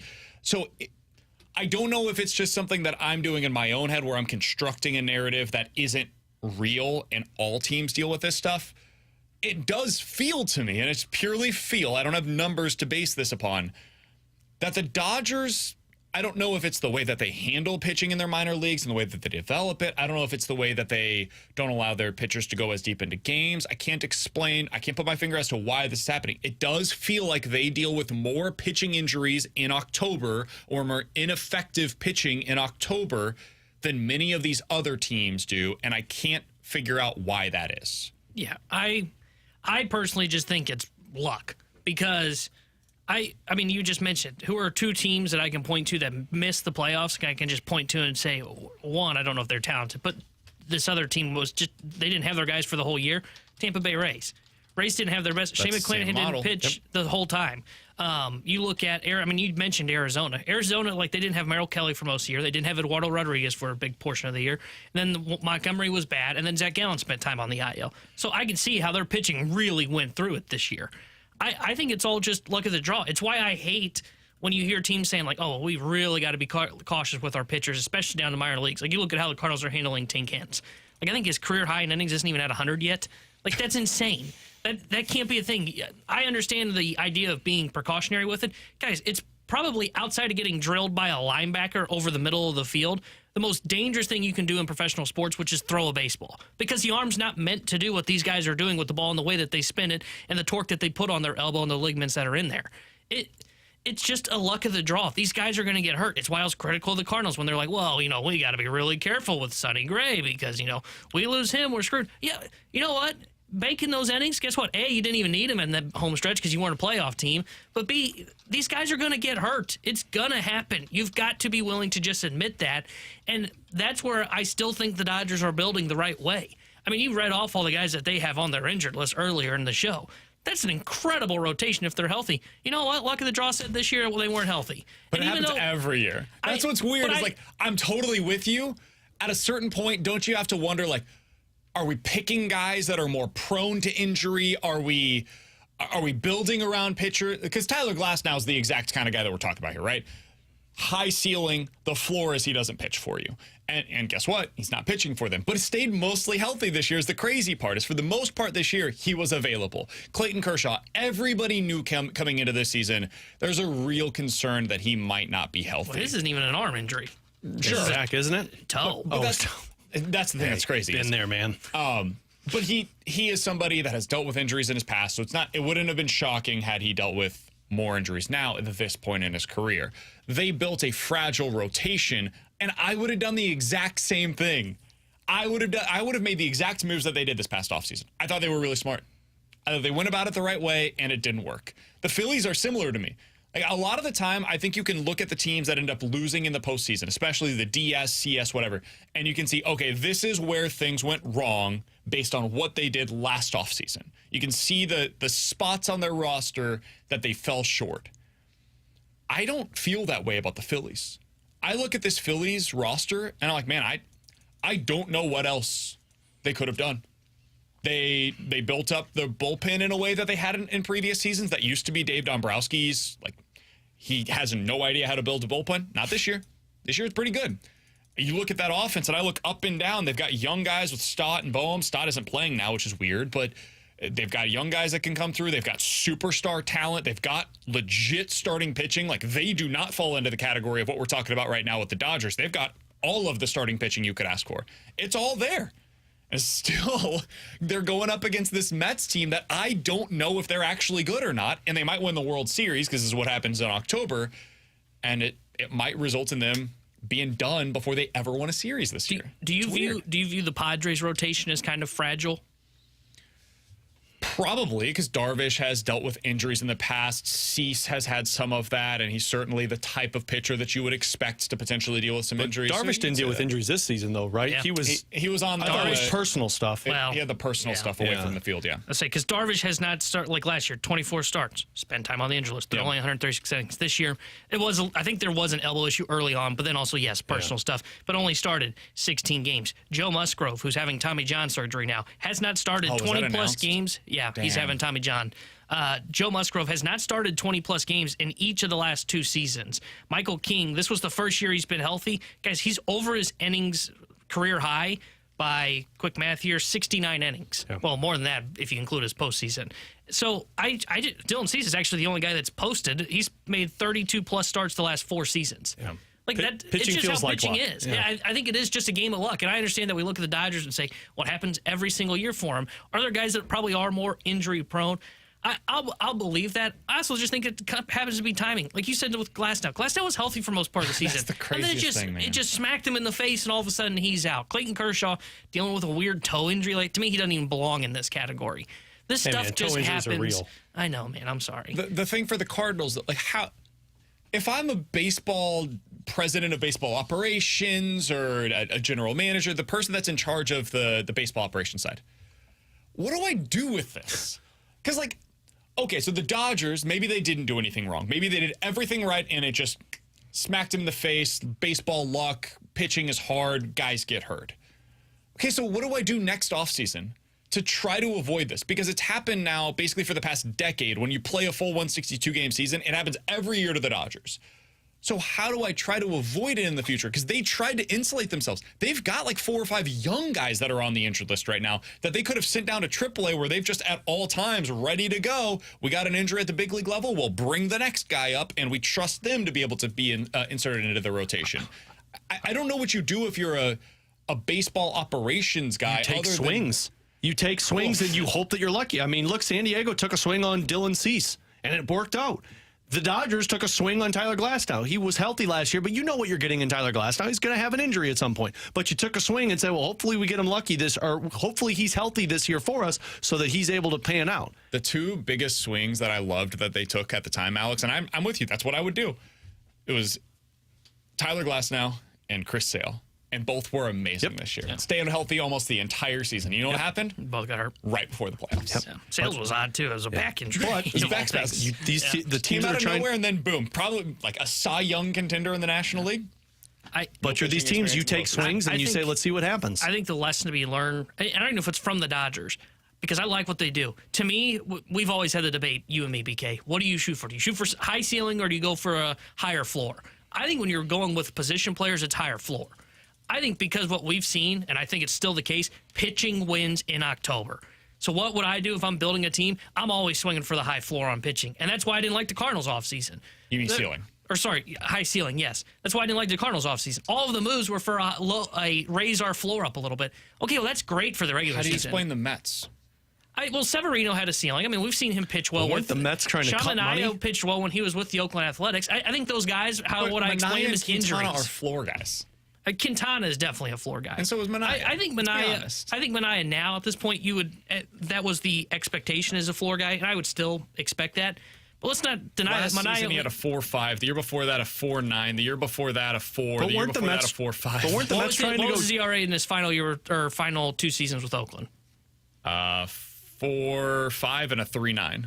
Okay, But weren't the Mets trying to go a little cheaper because of all the money that they had spent and it didn't work? They did what the Cardinals did. You went risk versus reward. younger. Yeah, but you went cheap deal for a Luis Severino who's been hurt, and say, we'll see if we can get one really good year out of it. Sean Manaea was another one of those guys too. Yeah, and it worked. That's the difference, right? For the Cardinals, it didn't. For the Mets, it did. And the victors get to write the history, and that's how you remember. We're all on the same page then, right? Run it back with Lance Lynn and Steven Minaya. Matz. Oh, they're going to say trade for Minaya this offseason. Bring in Minaya. No. I think they should go sign Walker What's Buehler this Manaea's offseason. strikeout per night? For the season? Yeah. I'd have to go back and look. Because the reason I asked it is I wonder if he has more swing and miss than like a Gibson. I bet you it's pretty similar to Gibby. I would think so too, but I'm was just that again? curious. Manaea? His strikeout per nine. 24% strikeout rate this year, so pretty similar. Yeah. Okay. I would go Walker Buehler though, like BK said. That's a risk versus reward. I'll take a chance on. Those are the kinds of guys when you're in the spot that the Cardinals are in right now that you should try. Like you should just let's see what that looks like, and do the same thing for bullpen arms. Just sign all of the hurt bullpen arms. That would they won't require- do that because it requires money. Yeah. He's Alex's T-Bone. I'm BK. Coming up next, Chris Kerber, the voice of the Blues here on 101 ESPN.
Well, we're sitting out here in San Jose where the weather is really, really good.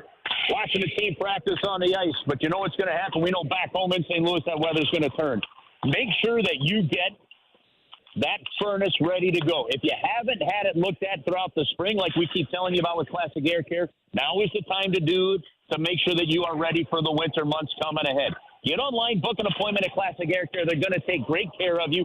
They've got amazing membership service plans, too. So for you to be out of sight, out of mind, you schedule them in advance, and you know that your unit is going to be working the way it needs to be working. If you're in the market for a new HVAC unit, now's the time to do it because prices are going to go up because of government regulations at the turn of the year. So get booked for that. Get on the schedule. They have the supply in-house to get you done quickly. And this is why they have been making people comfortable since 1926. It's classic air care. Call the pros, call the best. Get them into your house and make sure that your house is as comfortable as you want it to be.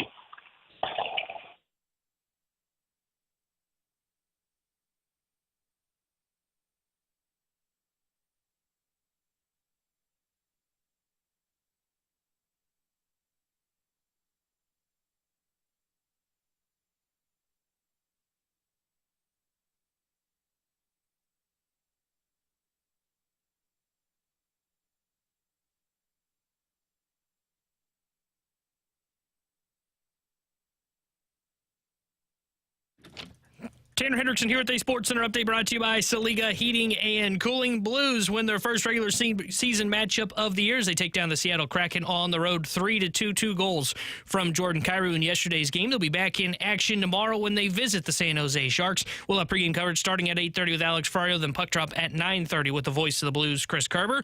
And Chris Kerber joins us next here on BK and Ferrario. This Sports Center update is brought to you by Saliga Heating and Cooling, an independent American Standard heating and air conditioning dealer.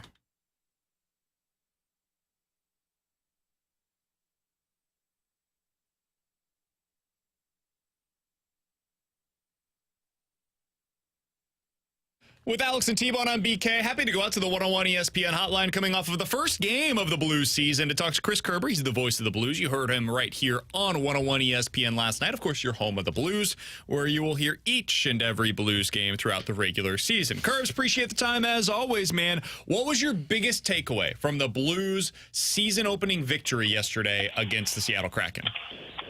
I liked what I saw from a size standpoint. I liked what I saw from a speed standpoint. Most importantly, I really like what I think could become a real kind of bottom six lineup identity. Guys were not going to get knocked around and pushed around, and that was really clear. I said this on the broadcast yesterday, BK, to Jamie. I think that while there's a lot of excitement around the offer sheets and, you know, getting Broberg and Holloway and some young guys coming in, what does a Matthew Joseph do? I think the deal for Reddick Foxa could be one of the more underrated but most important deals of the offseason. I really liked what I saw from him in that game yesterday. Kerbs, you talk all the time about jam and how the team needs more jam. And last night felt that Walker, Foxa, Toropchenko dragged the Blues back into the fight, and then the Blues capitalized, which I do think is the important factor in all of this once the role players provided that spark. You know, momentum in this game, Alex, can be kind of funny, and there's got to be. That's why Ken Hitchcock always talked about that conscience line, right? And every team's got to have one. When sometimes it takes a little while to get it going. Well, you know, the Kraken take that slap shot. It ends up going off the post. Fire it to the net. The play was offside, right? And I think they took exception to it. And instead of just saying, okay, play's offside, we drop the puck in the neutral zone, Nathan Walker stirs it up a little bit. And then he had some size on the ice with him. And it kind of, it did. It started to pull the team into the battle. Well, then Blues end up getting a power play shortly after that, goal. And then 2 minutes later, you've got a 3-2 lead. It's not coincidence, you know, and that's, Nathan Walker showed you exactly why he is a terrific teammate, why his teammates love having him around. And he showed you the exact attitude of a guy that says, I want to play in the National Hockey League. He did what was necessary for the team. Loved it. Kerbs, obviously the goal is what a lot of people are going to be looking at, but what did you see from Philip Broberg in his Blues debut?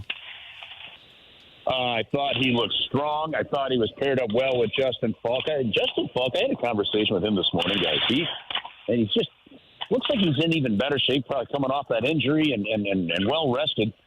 For Broberg to be paired up with him and that steady experience, you could really see the skating. You know, I think that's a goal that typically a goalie of the caliber of Philip Grubauer would like to have back, okay? You know, but nonetheless, you got to put it to the net.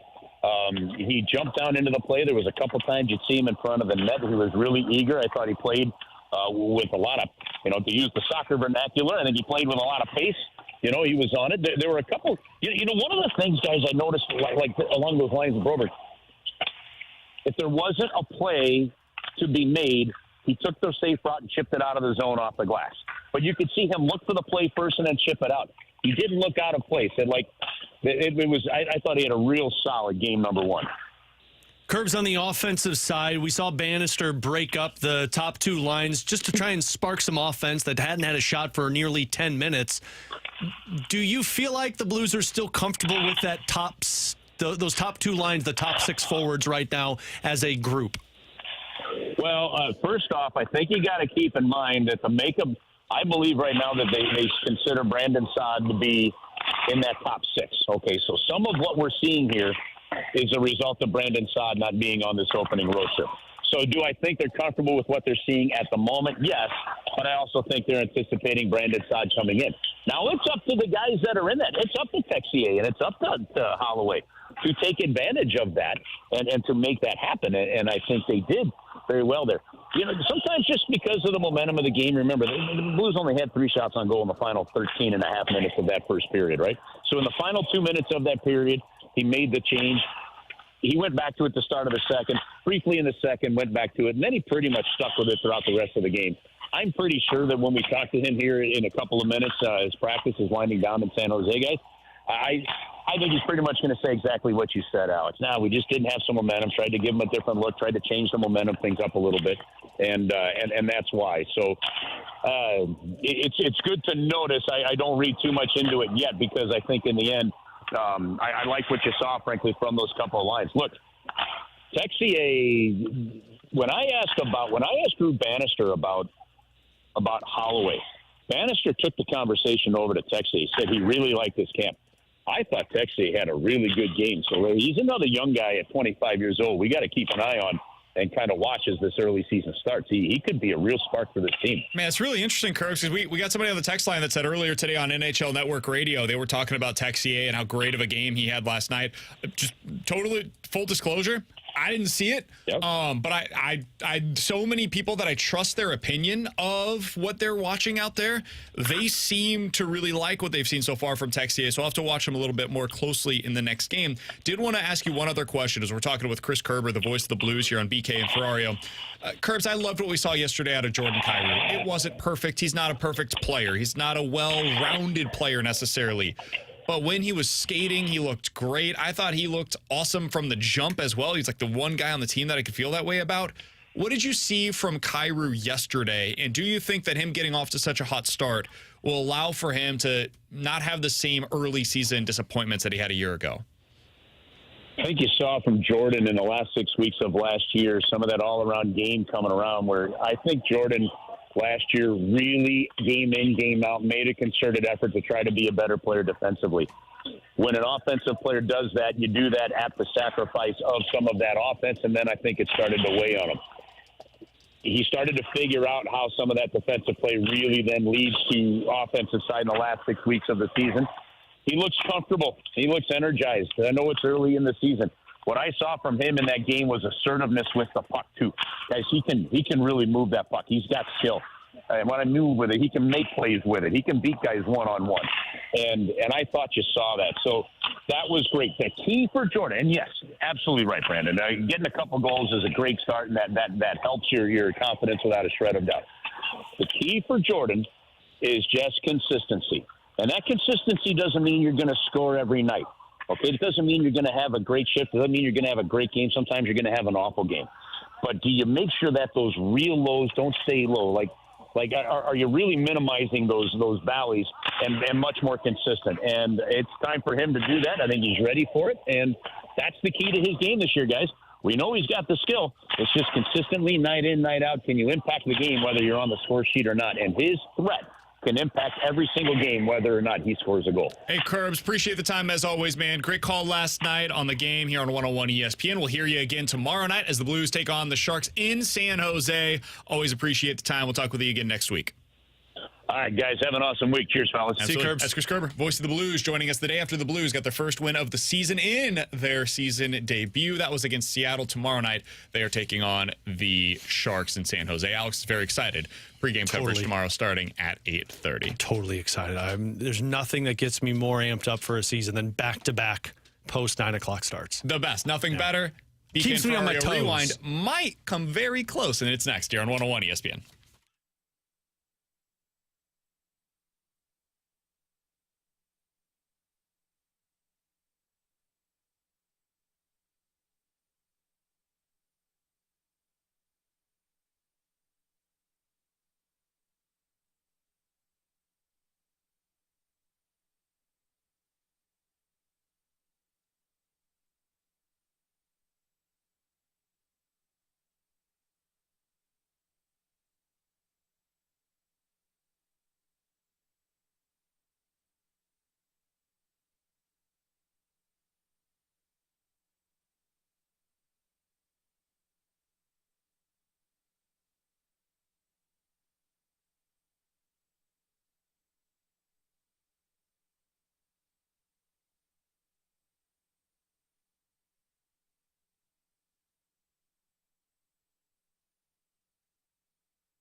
Alex Ferrario with you to talk about my friend and insurance agent Tracy Bibb, who's reminding everyone, Missouri and Illinois drivers, it is a hard insurance market, which means companies are seeing a ton of rate pressure. So those rates are starting to increase. And those companies are also canceling people who have accidents in their past, still on their record. But over at Allstate with Tracy Bibb and her team, they've got better rates and can write coverage for more situations, even when other companies can't write them for you. So if in Illinois, if in Missouri, you contact Tracy today. You hear me talk about the customer service where she's always available to you. You've heard me talk about making sure that she's getting you the best rates. Right there proves what they're trying to accomplish for people that may have accidents in their past. Whether it's your home, whether it's your car, call Tracy today. She'll walk you through the entire process. If you do call her, just tell her Alex Ferrario sent you. She'll walk you through the free non-committal quote, and if you go with her and her team, they'll cancel your insurance for you. She does all of the legwork. It's Tracy Bibb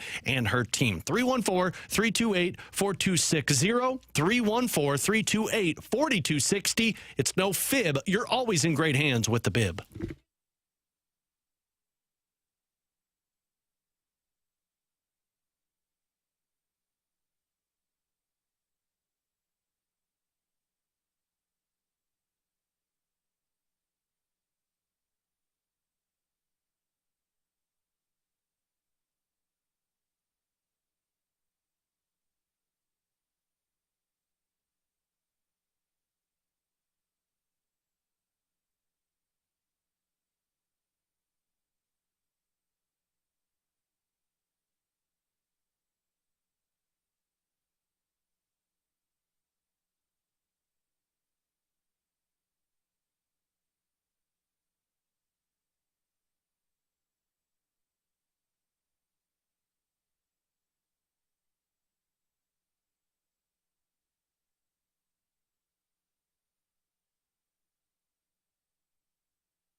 Hey, you can catch the opening drive Tuesday morning, next Tuesday, live from 7 to 10 o'clock at the Rawlings Experience at the Westport Plaza. Rawlings is the #1 baseball brand worldwide, and they will be revealing this year's Gold Glove Award finalists at this exclusive event. Opening drive live Tuesday morning from the Rawlings Experience in Westport Plaza for the Gold Glove Award finalists.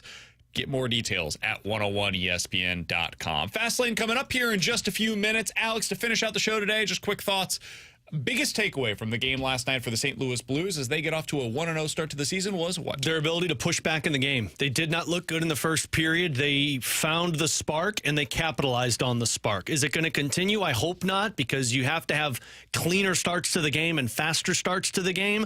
But you saw the Blues' ability to pull themselves back in with multiple different scenarios, and then Binnington shut things down. So it was a good victory for St. Louis, but you have a lot of weak spots that you have to build upon. And I was really impressed with the way the defense looked in the third period. You limit them to 4 shots. That goal suppression / shot suppression in that case looked very good. If they've got that this year, they can win some ugly games and potentially fight for the playoffs. For me, it was just the new guys in general. Broberg looked really good. I thought Holloway had a pretty good game. Everybody else seems to be telling me that Texier was awesome. I didn't necessarily see it, but hey, if everybody else that I trust is telling me that a guy played really well and I didn't see it, I trust them more than I trust my own eyes over the course of a game. I thought Joseph had played a really good game as well. Liked what the new guys were able to bring to the ice. And maybe most importantly, Benner looked like himself. Yeah.